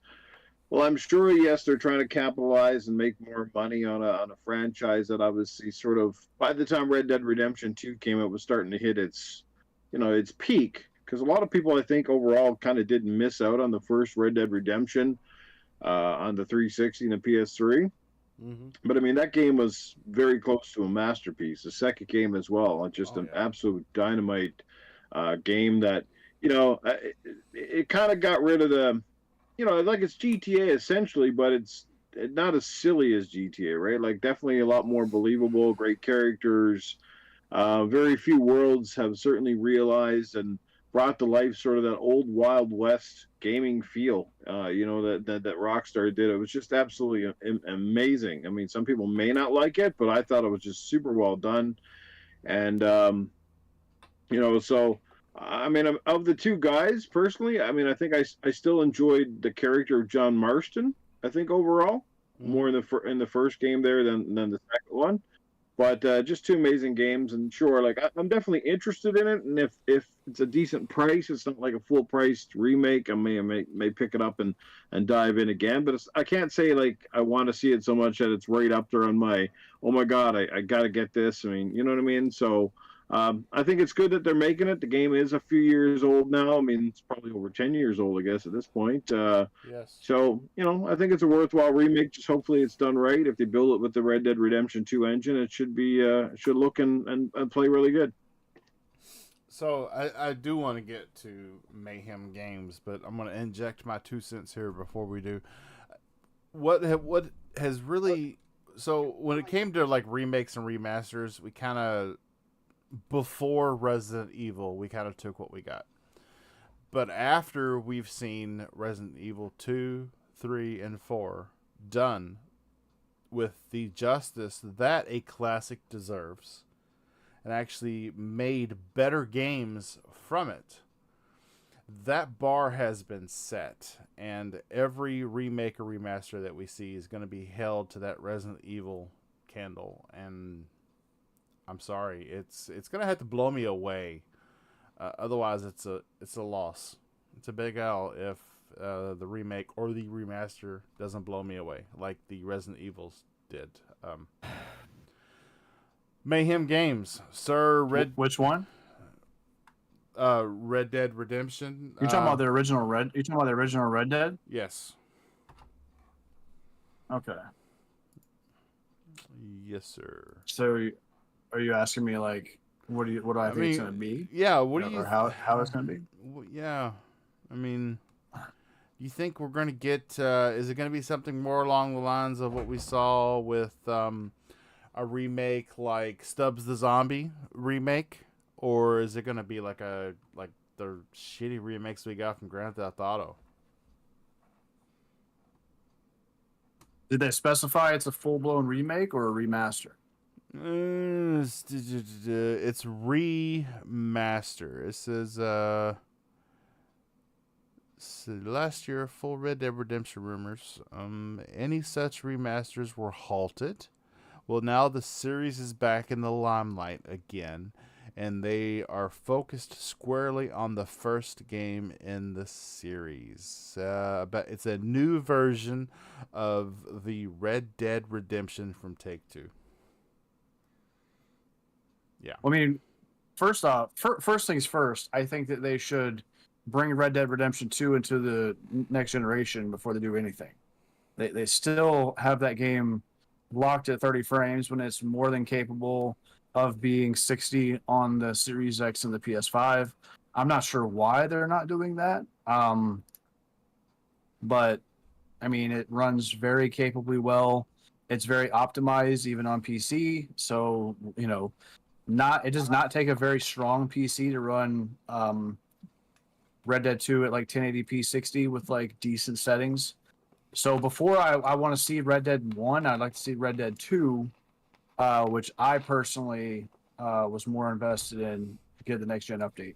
If it's only a remaster and not a full-blown remake, I'm less interested in it, because if they're just going to go in there and put a little fresh paint on it and then give it to us, I mean, if they're going to go in there and do a full-blown, you know, crazy mock-up with incredible graphics and still tell the story, I'd be much more interested in that. So I guess that would determine my hype for that game. If it's just a remaster, it's just an to me. If it's a full-blown remake, I would pay more attention to it. Yeah. My feelings exactly.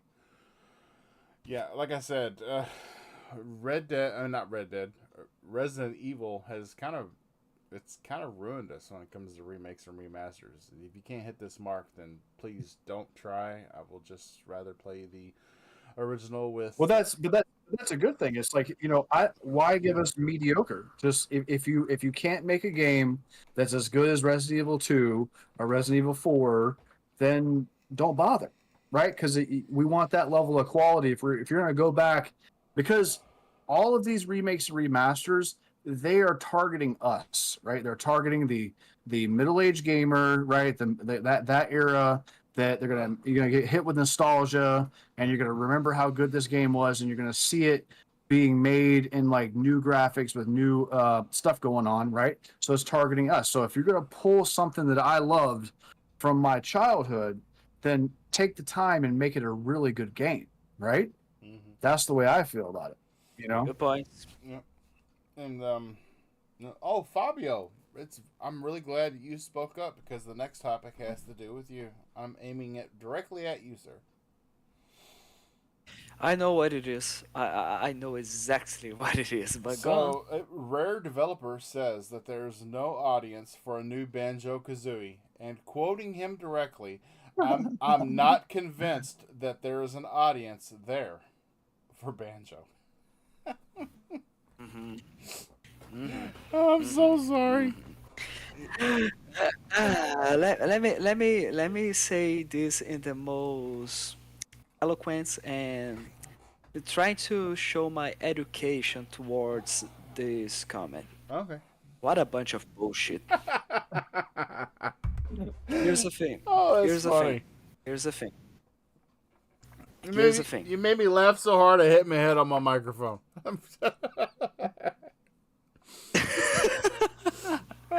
God damn it. Go ahead. But here's the thing. People have been asking Banjo-Kazooie for years. Every single time we see something Rare related, we see the same wish. Bring back Banjo and bring back Conquer. The thing when it comes to how wrong this statement, this quote, in terms of saying that there's no audience for Banjo-Kazooie, is just thrown out of the roof and makes no sense when you got games like Crash Bandicoot. For how long did we have was Crash Bandicoot dormant until we had the Insane Trilogy. And then after that we got Crash Bandicoot 4. For how long have Spyro been dormant as well? And we got the Reignited Trilogy. We also got, you guys mentioned, Resident Evil. For how long since we saw Resident Evil 2 until we got the remake? Or Resident Evil 4 until we got that remake as well. So when it comes to that, honestly, I it makes no sense for you to say that it has no audience. I also saw Coty Eastwood saying that I've been saying this for 5 years.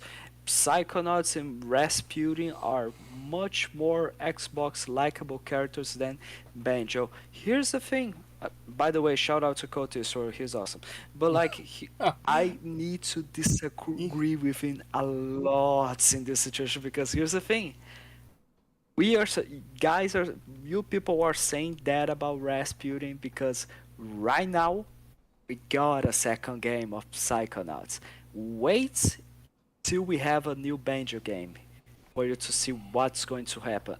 People are going to flip their minds out. And once again, we are talking about a character that made people cry when it got announced on at Smash Bros.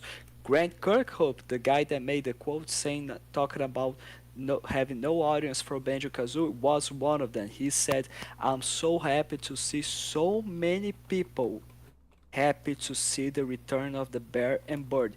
He himself made a video, a quick video with the Banjo Kazooie Smash Bros announcement saying, "Banjo Kazooie, we're home." So how the fuck are you saying right now that there's no audience for it? And by the way, Grant Kirkhope, he is a legend when it comes to Rare because he is the composer of so many great titles of the Rare library. And yeah, are we talking about this because of Yooka-Laylee because it didn't work so well? It's not because of the genre, it was because of the style. The problem with Yooka-Laylee was that it was buggy and backtracking. So much fucking backtracking that makes the game boring. I'm not saying that Yooka-Laylee is a bad game. It's good, it's fun, but it's not good as Banjo-Kazooie, and it's not going to attract so much people when you get the game done. It is not in a very good state. The game feels slippery, and has to backtrack so much. That's the problem. So yeah, simple as that. I think that it's a bunch of bullshit when it comes to Banjo-Kazooie has no audience nowadays. Well, maybe it doesn't. Noof, are you looking forward to a Banjo game? Brother, I would love a Banjo game. Okay, so here's the thing, right? Over the course of time, there have been a lot of mascot sort of pinnacle platforming games. But a lot of times either they had a great character and great sort of concept, but just terrible game. Case in point, remember like back in the Genesis era, like, you know, everybody was trying to make a creative and clever mascot game, right? To compete with the Sonics and the Marios of the world. We know that Sega failed multiple times with mascot style games or adventure style games up until they came out with Sonic. I mean, they had Wonder Boy before him and Alex Kidd and a few different ones that just never really resonated, right? Half decent games. So, you know, Bubsy the Bobcat's another one stuck out to me. You know, Bubsy the Bobcat I thought was a great character, you know, the cat, but the games themselves were just not that good. And that character just kind of suffered, you know, a pretty dwindling fate. But I think, like you said, the fact, one, that Banjo is still popular enough that it ended up in the Smash Brothers game. That should tell you something. Two, if Nintendo still owned Rare and its property, this game would already be made already, okay? Because Nintendo knows their audience. Xbox keeps crying out for versatility. They keep crying out for diversity in their lineup. And one place they're sorely lacking in terms of the Game Pass or even their console are adventure games with a popular mascot. Psychonauts is an amazing game but again, Yes. it's not played by a ton of people. Psychonauts is still largely beloved by the people who enjoyed the first game, and it still didn't get enjoyed by enough people overall. But Banjo and Kazooie, they're lovable characters, they're cute. I mean, sure, perhaps at this point in time we can get rid of the we can actually give them some voices and stuff. I mean, heck, Banjo Kazooie Nuts and Bolts that was on the 360 was actually a pretty damn good game. It was ahead of its time. It was ahead of its time.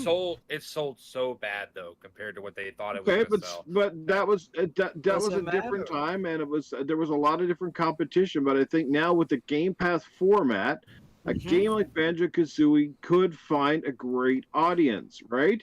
And I it wa- would be great if Rare would get on board and actually make it. I mean, they can't be sick of it because it's not like the game's had 40 different sequels. I mean, take a page out of Mario's book and just make the game great and creative, or bring back Conquer for that matter. Either or, I would be chomping at the bit. Heck, I'd rather have Conquer than Banjo Kazooie.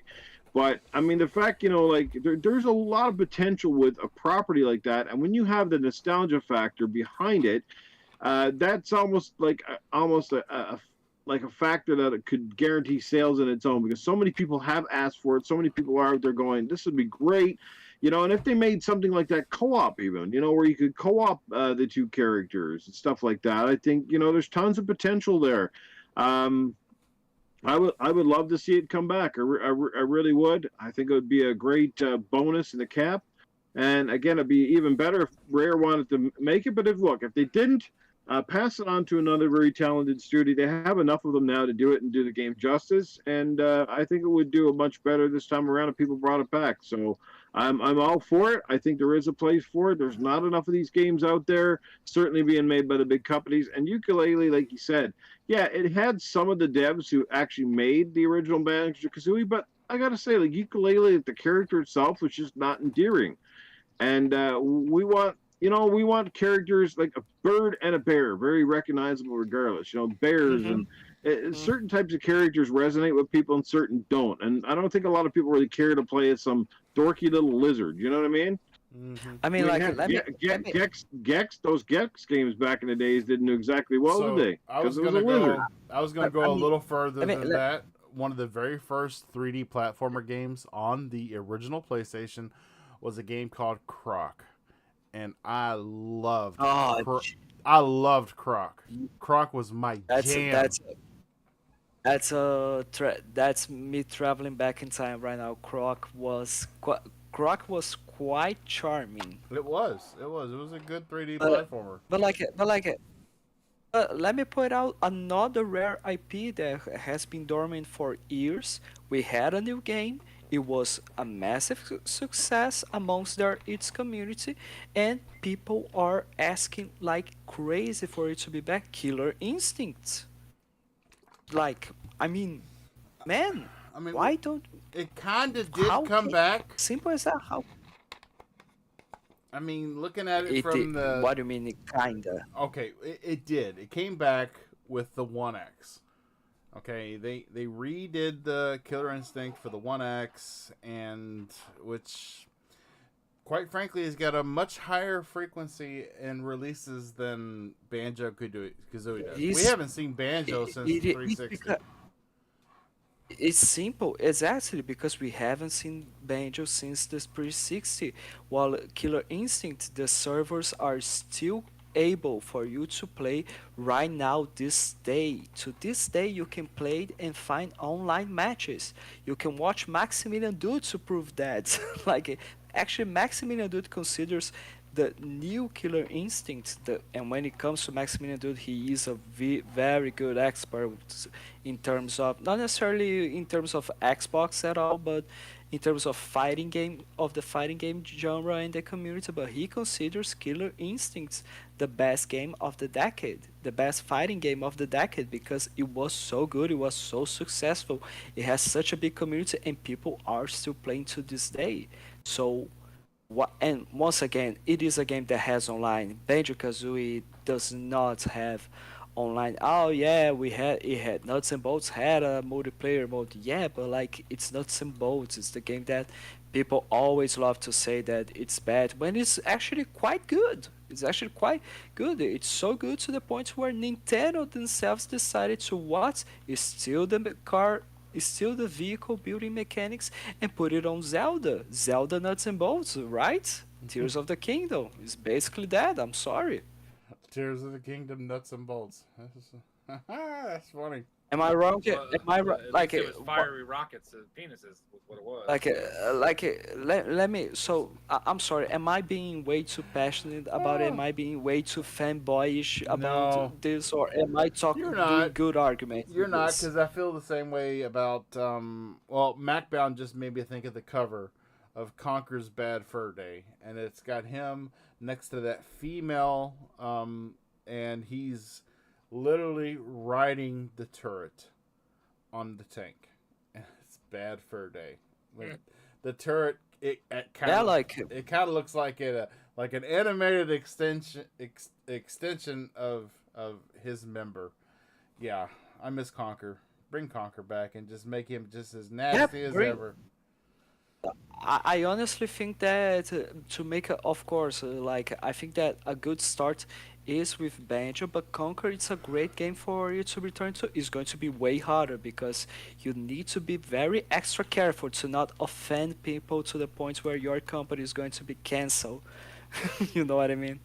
Yeah, yeah. In this day and age, But Conker wouldn't work. it is no, no, it is possible. It's definitely is possible. Like we got South Park, right? Yeah, but South Park's kind of accepted as what South Park is. That's what you're gonna get. Yeah, but why not Conquer? Why not do the same thing with Conquer? Like people remember the squirrel, or at least people can remember the squirrel. Like how many people? And one thing that is quite interesting that Noof Nukem just mentioned, Game Pass. How many Nintendo, especially Nintendo players, which are very saudosist and love the nostalgia, would be willing to, of course, not change their switches, but would be willing to download and pay for that Game Pass subscription on PC and get that Banjo-Kazooie game that they've been also waiting for such a long time. Like it's available. It's going to be available on Xbox, PC, cloud. Anyone can play. People that never played before will be.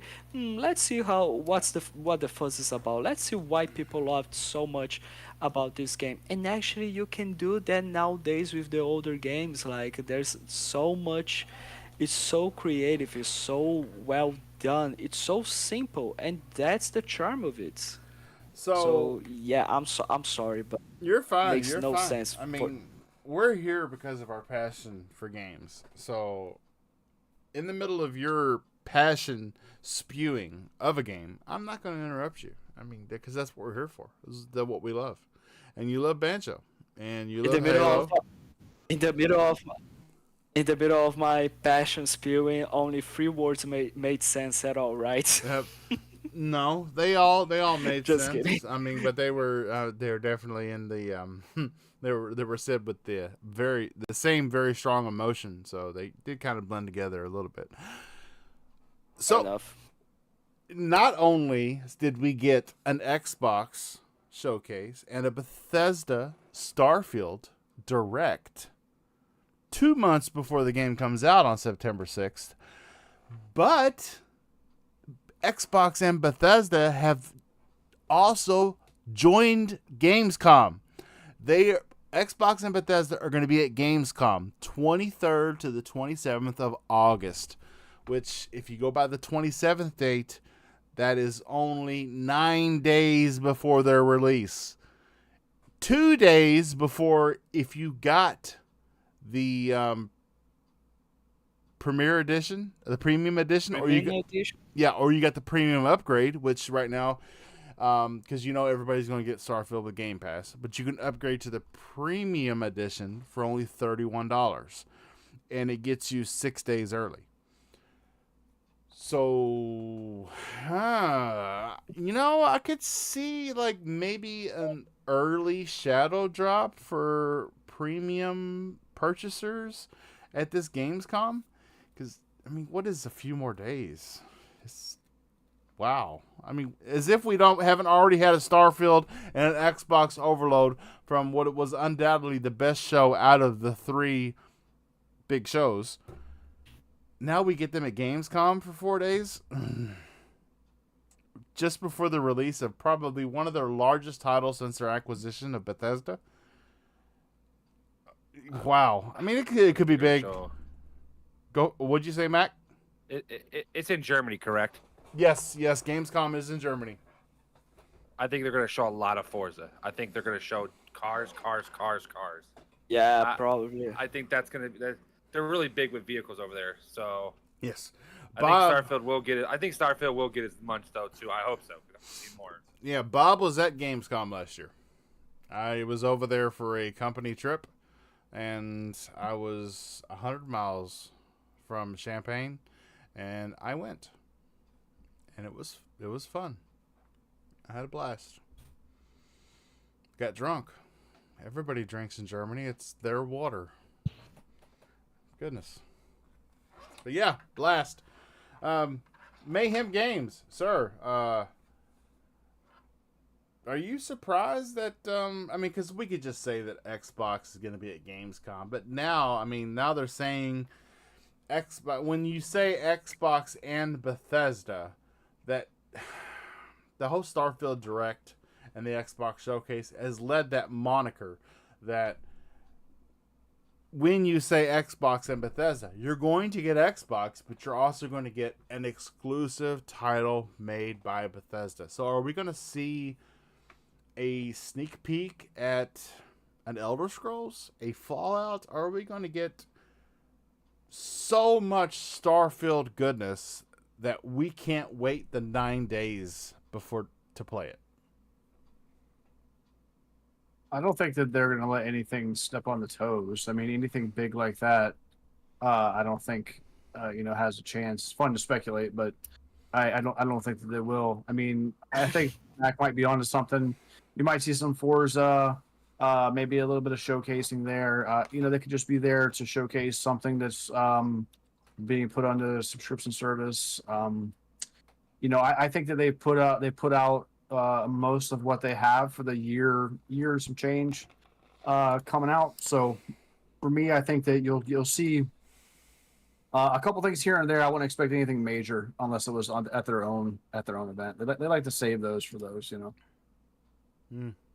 Yeah. Nukem, sir. Go for it, Mac. Didn't they say this event was going to be? I mean, Phil Spencer's going there. So it feels. I don't think Phil's ever been to that one. So, I mean, that's a lot. And look how big it was last year at Gamescom. Now I don't think it's gonna be. I think it might be a little bit too hyped up. Kind of scenario of the Xbox showcase was so good that people are just expecting greatness every time Xbox shows up. So keep your expectations down a little bit, everybody. I just don't think this is gonna be a show. You're gonna get this wonderful, perfect game. Maybe you might get Quake, but that could be at BlizzCon. I don't know. It's just like one of those. QuakeCon makes more sense. Yeah, that's what I was thinking. So there's not really. I mean, there's nothing they really can announce. Maybe Hellblade. But my bad. I'll let Noof go. I didn't mean to interrupt. I'm sorry. Mr. Noof Nukem. Sir, I'm gonna try and do the shittiest Arnold impersonation I can do. But what do you think? Gamescom in Germany under the waterfall of great beer is going to show for Xbox and Game Pass. I told you. Jeez. I told it's you. Like Arnold and Cheech and Chong, kind of. See, I told you. I can't do it. I can't do it. So okay, go for it. Take it. It's like Arnold went kind of weird and Scottish or something. I don't know what the heck. There was some Scottish in there, wasn't there? Shit. I am Donald Scottish. I'm going to kill out of here. I don't know what to really expect from these Gamescom. I mean, Xbox had a really great show, of course, in June. I think we'll see a little bit more of the same stuff we've already seen. Of course, obviously hyping Starfield again. I wouldn't be surprised if we actually see a little bit more in depth on Hellblade. And I definitely think at some point we'll see a little bit of something new.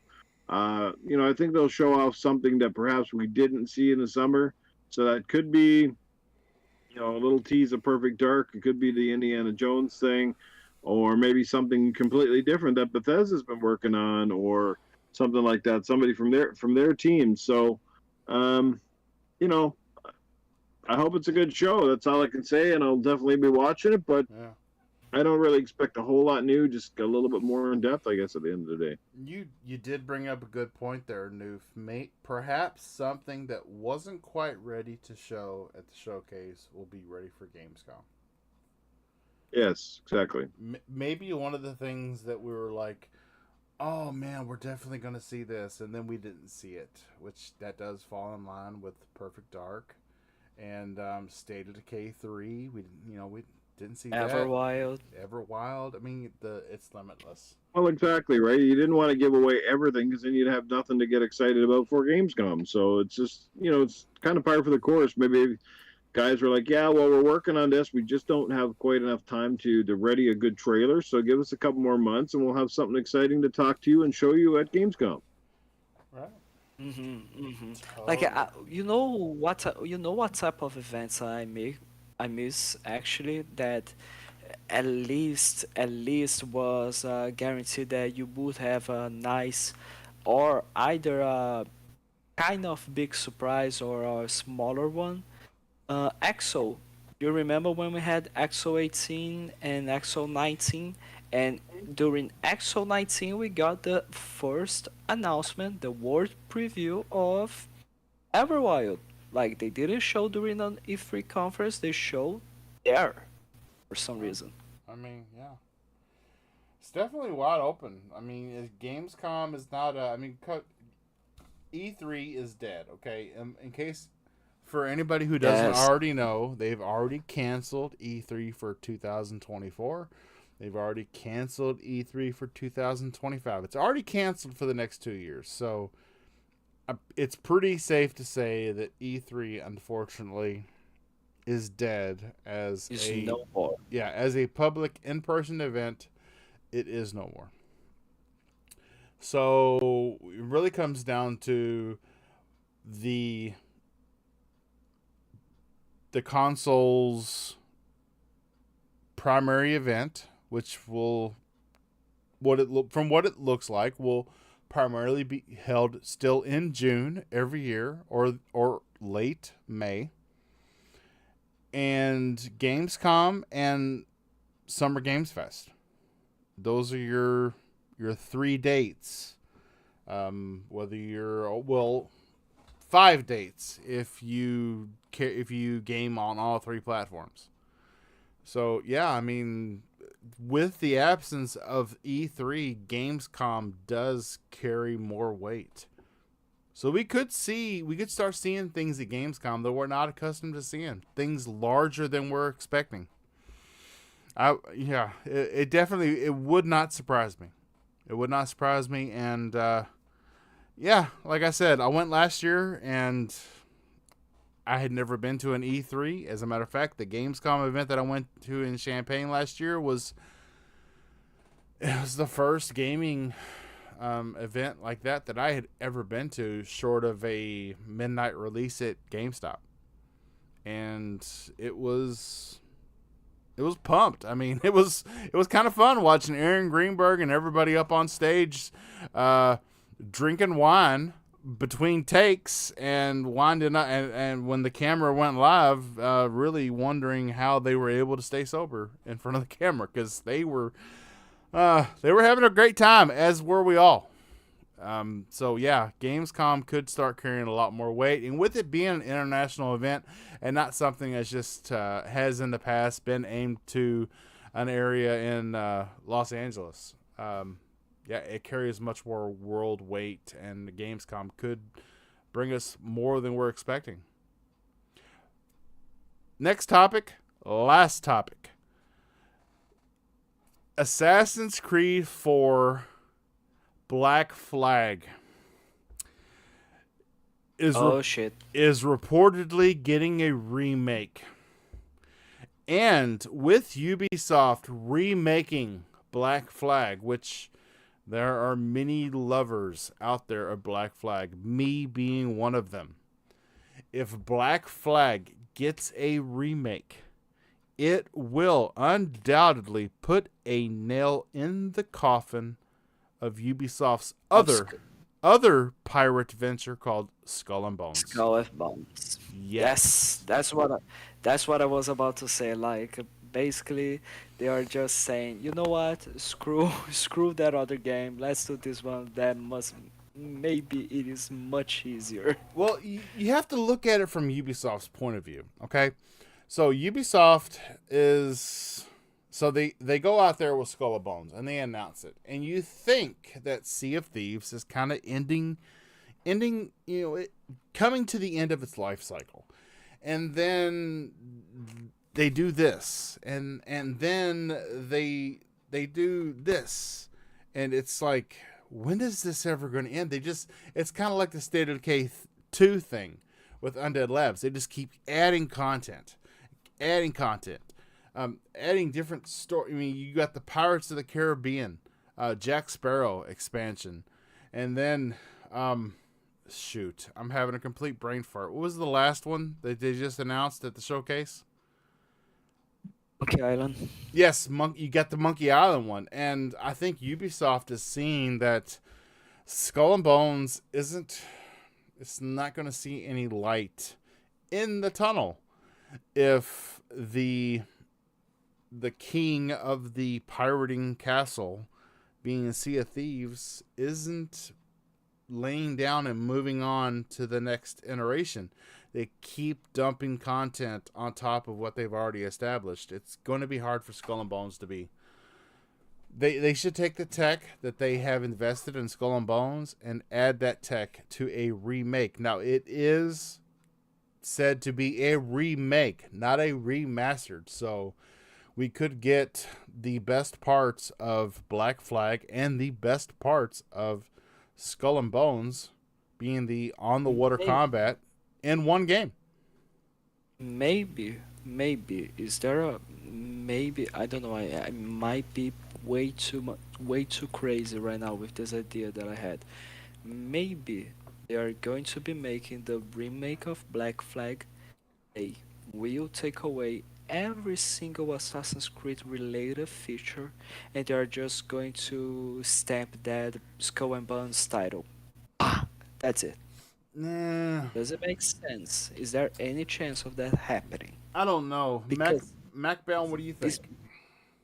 What do you mean? So wait, what's going on? My bad. I was So, glancing on this. so Fabio put out there the possibility that with there being the conflict between Skull and Bones and a remake of Black Flag, could they just be taking all the pirate aspects of Black Flag and using that and not really all of Assassin's Creed Black Flag?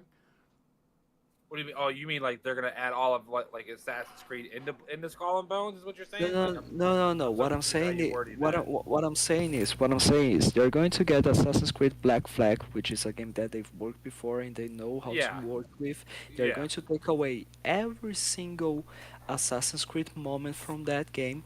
There's just only going to have the ship sections, and they're just going to Yeah. remake the graphics and put the Yeah, name Skull and Bones in that. That's exactly what they've done. That's exactly where this game's come from. This game has come from Black. This game has been.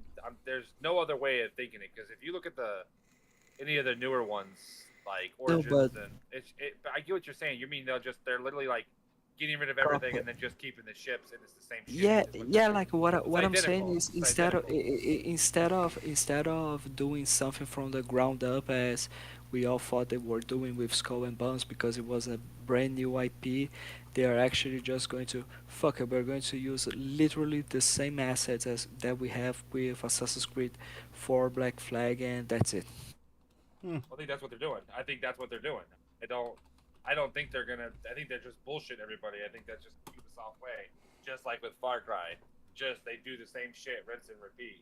I mean, it's not that I don't like Far Cry's or Assassin's Creed. It's just what they do. So I'm almost positive they've done that with this game, and I don't understand how it's been delayed 300 times. But I don't know. Skull and Bones to me is dead on arrival. It's just one of those games where it's unfortunate, but Black Flag.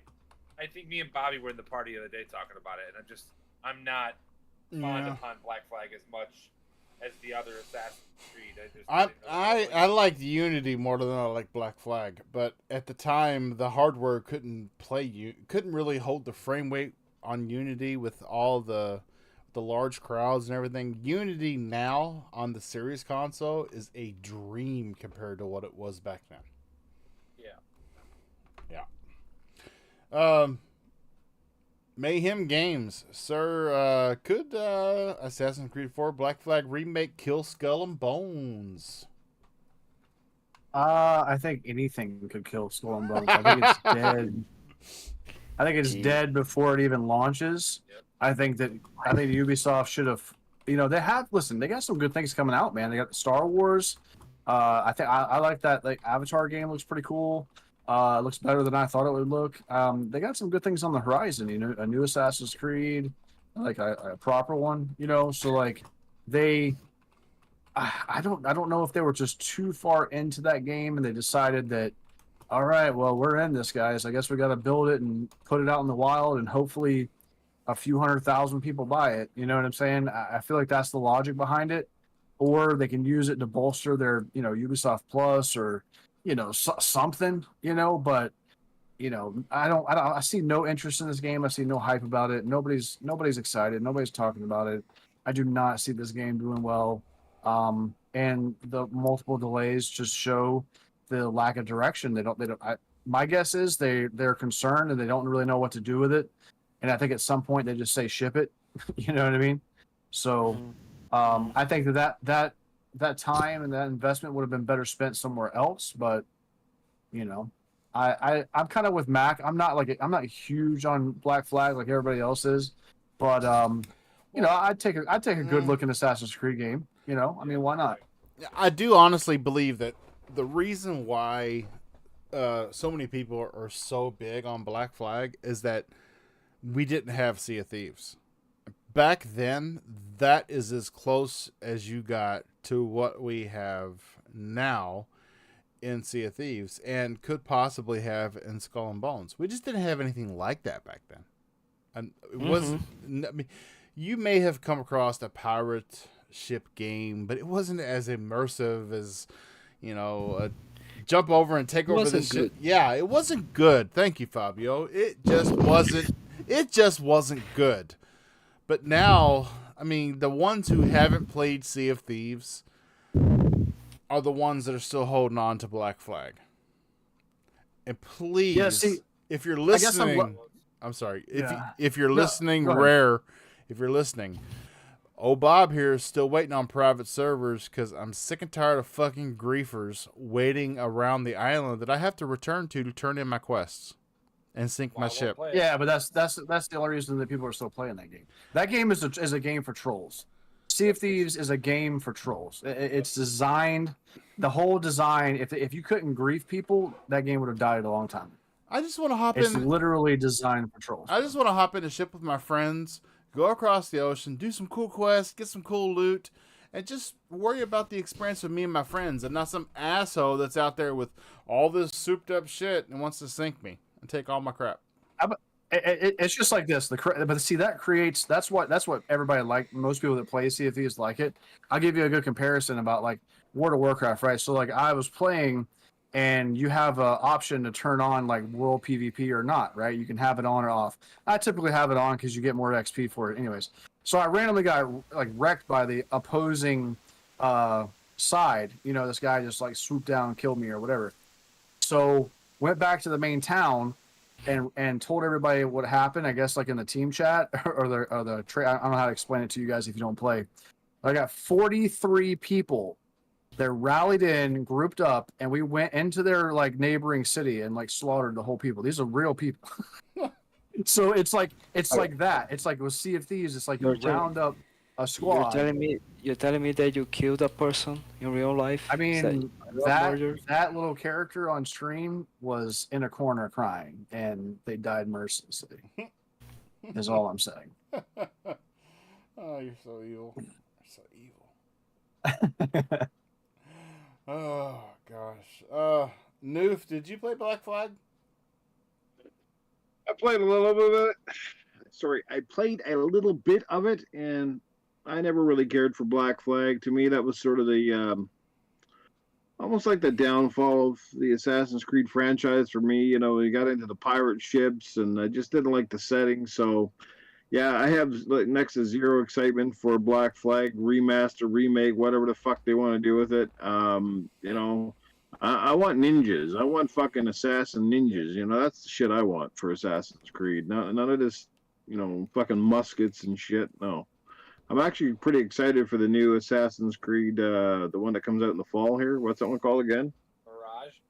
Yeah, Mirage. Yeah, I'm actually excited for that. Like that's taking it back to the old school. So, but as far as a new Black Flag, sure, some people will love it. I know for a lot of people that was one of their favorites. But honestly, like the whole pirate ship thing to me was just eh. So yeah, I'm not excited. Wow. Okay. I guess we'll end the show there with the Noof not really being a big Skullum In a Black bumper. Flag person. Wow, I really don't. Oh man. Look, I do want to give a big shout out to Thember in the chat. Not only is he the only non-show or non-guest moderator, but he also, on a weekly basis, fills up the news section on the Game Set Live Discord. And our entire show tonight has been from that news section, brought to you by none other than Thember. I mean, other than the FTC stuff that we kind of got stuck into for a while. But it's hard not to get stuck into it because we're all waiting for it to be over. But being out of the game and having a life change such as I did for the last 21 days, that news section, Thember was it was. I mean, I can't put a value on it because it helped out so much tonight. Thank you, brother. We all love you. We love you having being there in the chat and helping us run the Discord. With that, I will thank everybody for being here tonight. Everybody in the chat, and we will get on to outros. Mr. Fabio Amorim, yes, that's right. I haven't said Amorim all night long. Y'all got on me for saying Amorim all the time because I was so proud to be able to say it. That's the first time I've said it tonight. Sir, tell everybody where they can find you. Well, you can find me not just here on the Game Set Live podcast, but you can find me as well as on the XPN YouTube network. Always a pleasure to be here, Bob. You can also find me on Twitter as FBOMarine97 and on Xbox as Buffon Lizard 8. All right, that's right. He is the Bouffant Lizard. Don't mess with that lizard. He'll bouffant you. Mr. Mayhem. Yeah, I know, right? I can spur of the moment thing. Mr. Mayhem Games, sir. Mayhem Games, where can people find you at? I just want to say good show, guys. It's good to be back after a few weeks. Cool to talk a little bit of games. You can find me on Twitter, same name as the handle. I play a lot of. I'm a big Blizzard fan, so I'm playing a lot of Blizzard stuff. And other than that, I'll be kind of bouncing around playing what I like, man. But good show. Yeah, it's always. I was always great having you here. You're the catalyst to my Xbot side, which likes to come out on air. Yeah. Really? Yes. I start thinking about the house that I'm living in that Xbox paid for, so that I go out to bat for them on Twitter and social media. I start thinking about the truck I'm driving that Xbox also paid for. That's the word on the street, you know. I mean, that's the word on the street. They got me, Risk It, Colt, Infinite. They got us all living like kings, just for going out here. I heard they bought them a 2-pack of gum and some donuts in the morning. Yeah, it kind of felt like it was a little. Yeah, felt a little ripped off. $70 billion for ABK, and all you can buy me is 2 packs of gum. What the fuck? I'll put this out there now on the odd chance anybody is. I will sell out to any company to get money. Do you understand? Like, I just let that be known now. I will cap for the Ouya. I will cap for the dead Sega. I don't care what it is. Whatever it is, man. Give me the check. Give me the check, and I will make it. I will make it happen. I promise. You heard it here first. Mayhem Games will help you bring back Stadia. That's right. I have no shame. Oh, all day. Oh, and our esteemed guest, Mr. MacBound, possibly panel member. We don't know how that's going to work out yet. Still don't know the day and time of the show. Sir, where can people find you at? Well, you can find me on Tuesdays on my other podcast that I'm on. That's what started me off was the Renegade Rail podcast. It's at 6 o'clock Eastern. If you need a link, I'll send it to you. And you can find me on Twitter at MacBound with the double D at the end, if you know what I mean. And I'm just here, man. I'm just here. I'm willing. I just want to do some more podcasts. Me and Bobby had a little bit of talk about it, but I definitely love doing podcasts, man. I just love talking about gaming. It's like my only hobby that I have outside of sports. So I love it, man. And I want to talk about it as much as possible. And new Fabio, I see Power left. Thanks for having me, you guys. So definitely good talks for sure. We run a real. Yeah, it was definitely nothing against any of you, but Powerman, aka Mayhem Games, he runs a really tight schedule with the podcasting and his family. Usually, he is podcasting over his stereo in his car on his way home from work. Is usually how he is in here. But tonight, I could tell he was definitely on the PC with a wife and a baby in the background. And hey, shout out to you. I understand you. Mad respect. Take care of your business. Mr. Noof Nukem, sir, where can people find you at when you're not yelling, get to the chopper? Well, first of all, like I said, I want to wish you and this podcast all the best moving forward. Obviously, it sounds like you're going to have a different time slot or something moving ahead into the future, which is going to nullify my engagement here. But if this is so far as my regular duties come to an end with you guys, and I just want to say it's been a good run, and I've really appreciated being here and being a part of this team. First off, to MacBound, thanks for joining us as a guest tonight, and wish you all much success in the future, and hopefully you become a stable member of this podcast. To Fabio, to Mr. Bushido, to Mayhem Games, you guys are amazing. Thanks again for putting up with all my shenanigans, and just having a great time. I've really enjoyed it here, and of course to you, KY Bob, for extending that invitation to me. And I'll be more than happy to come back, if and when the time allows, or if you're doing a special show and just want me to come back on to give my 2 cents worth to all of the people that have come out to watch the podcast. And then certainly to Thimber, who's certainly been a stalwart here, pretty much here since day one that I can remember. And to everybody that's ever enjoyed the show or enjoyed my takes on things, or even if you didn't enjoy my takes on things. But like I said, I'm not an easy guy to please, and certainly have some pretty stern opinions about gaming at times. But I love the hobby. I love podcasting, and you guys can find me on Monday nights at the same time as this one is normally at 9 Eastern, which is 7 Mountain Time, for the Gaming Fuse podcast. Myself, Titan Drago, and Mental 9R. We are over there, always having a blast, and that's pretty much it. So catch me somewhere, send me a message. If you'd ever like to be a guest on my podcast, you can send me a DM at some point in time. But it's been a fun ride, man. I appreciate being here. Thanks so much for everything.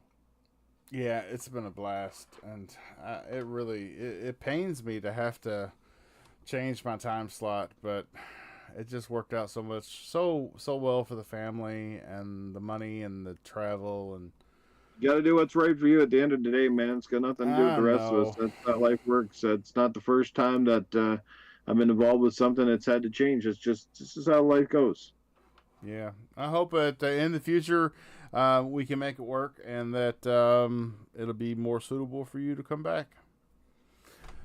But on that note, this is KY Bob. You can find me KY space or underscore Bob on every platform: Xbox, PlayStation, Twitter, Steam. Here on YouTube. It's been a blast, and we'll be back next week. Not exactly sure about what time and day that'll be. We are going to try and work that out and try to come across an agreement that doesn't involve more than one member having to leave because of a time change, which is unfortunate. But this is Game Set Live. It is Thursday night. Everybody, please be safe. Have a good weekend. Have fun gaming, and we will see you next week.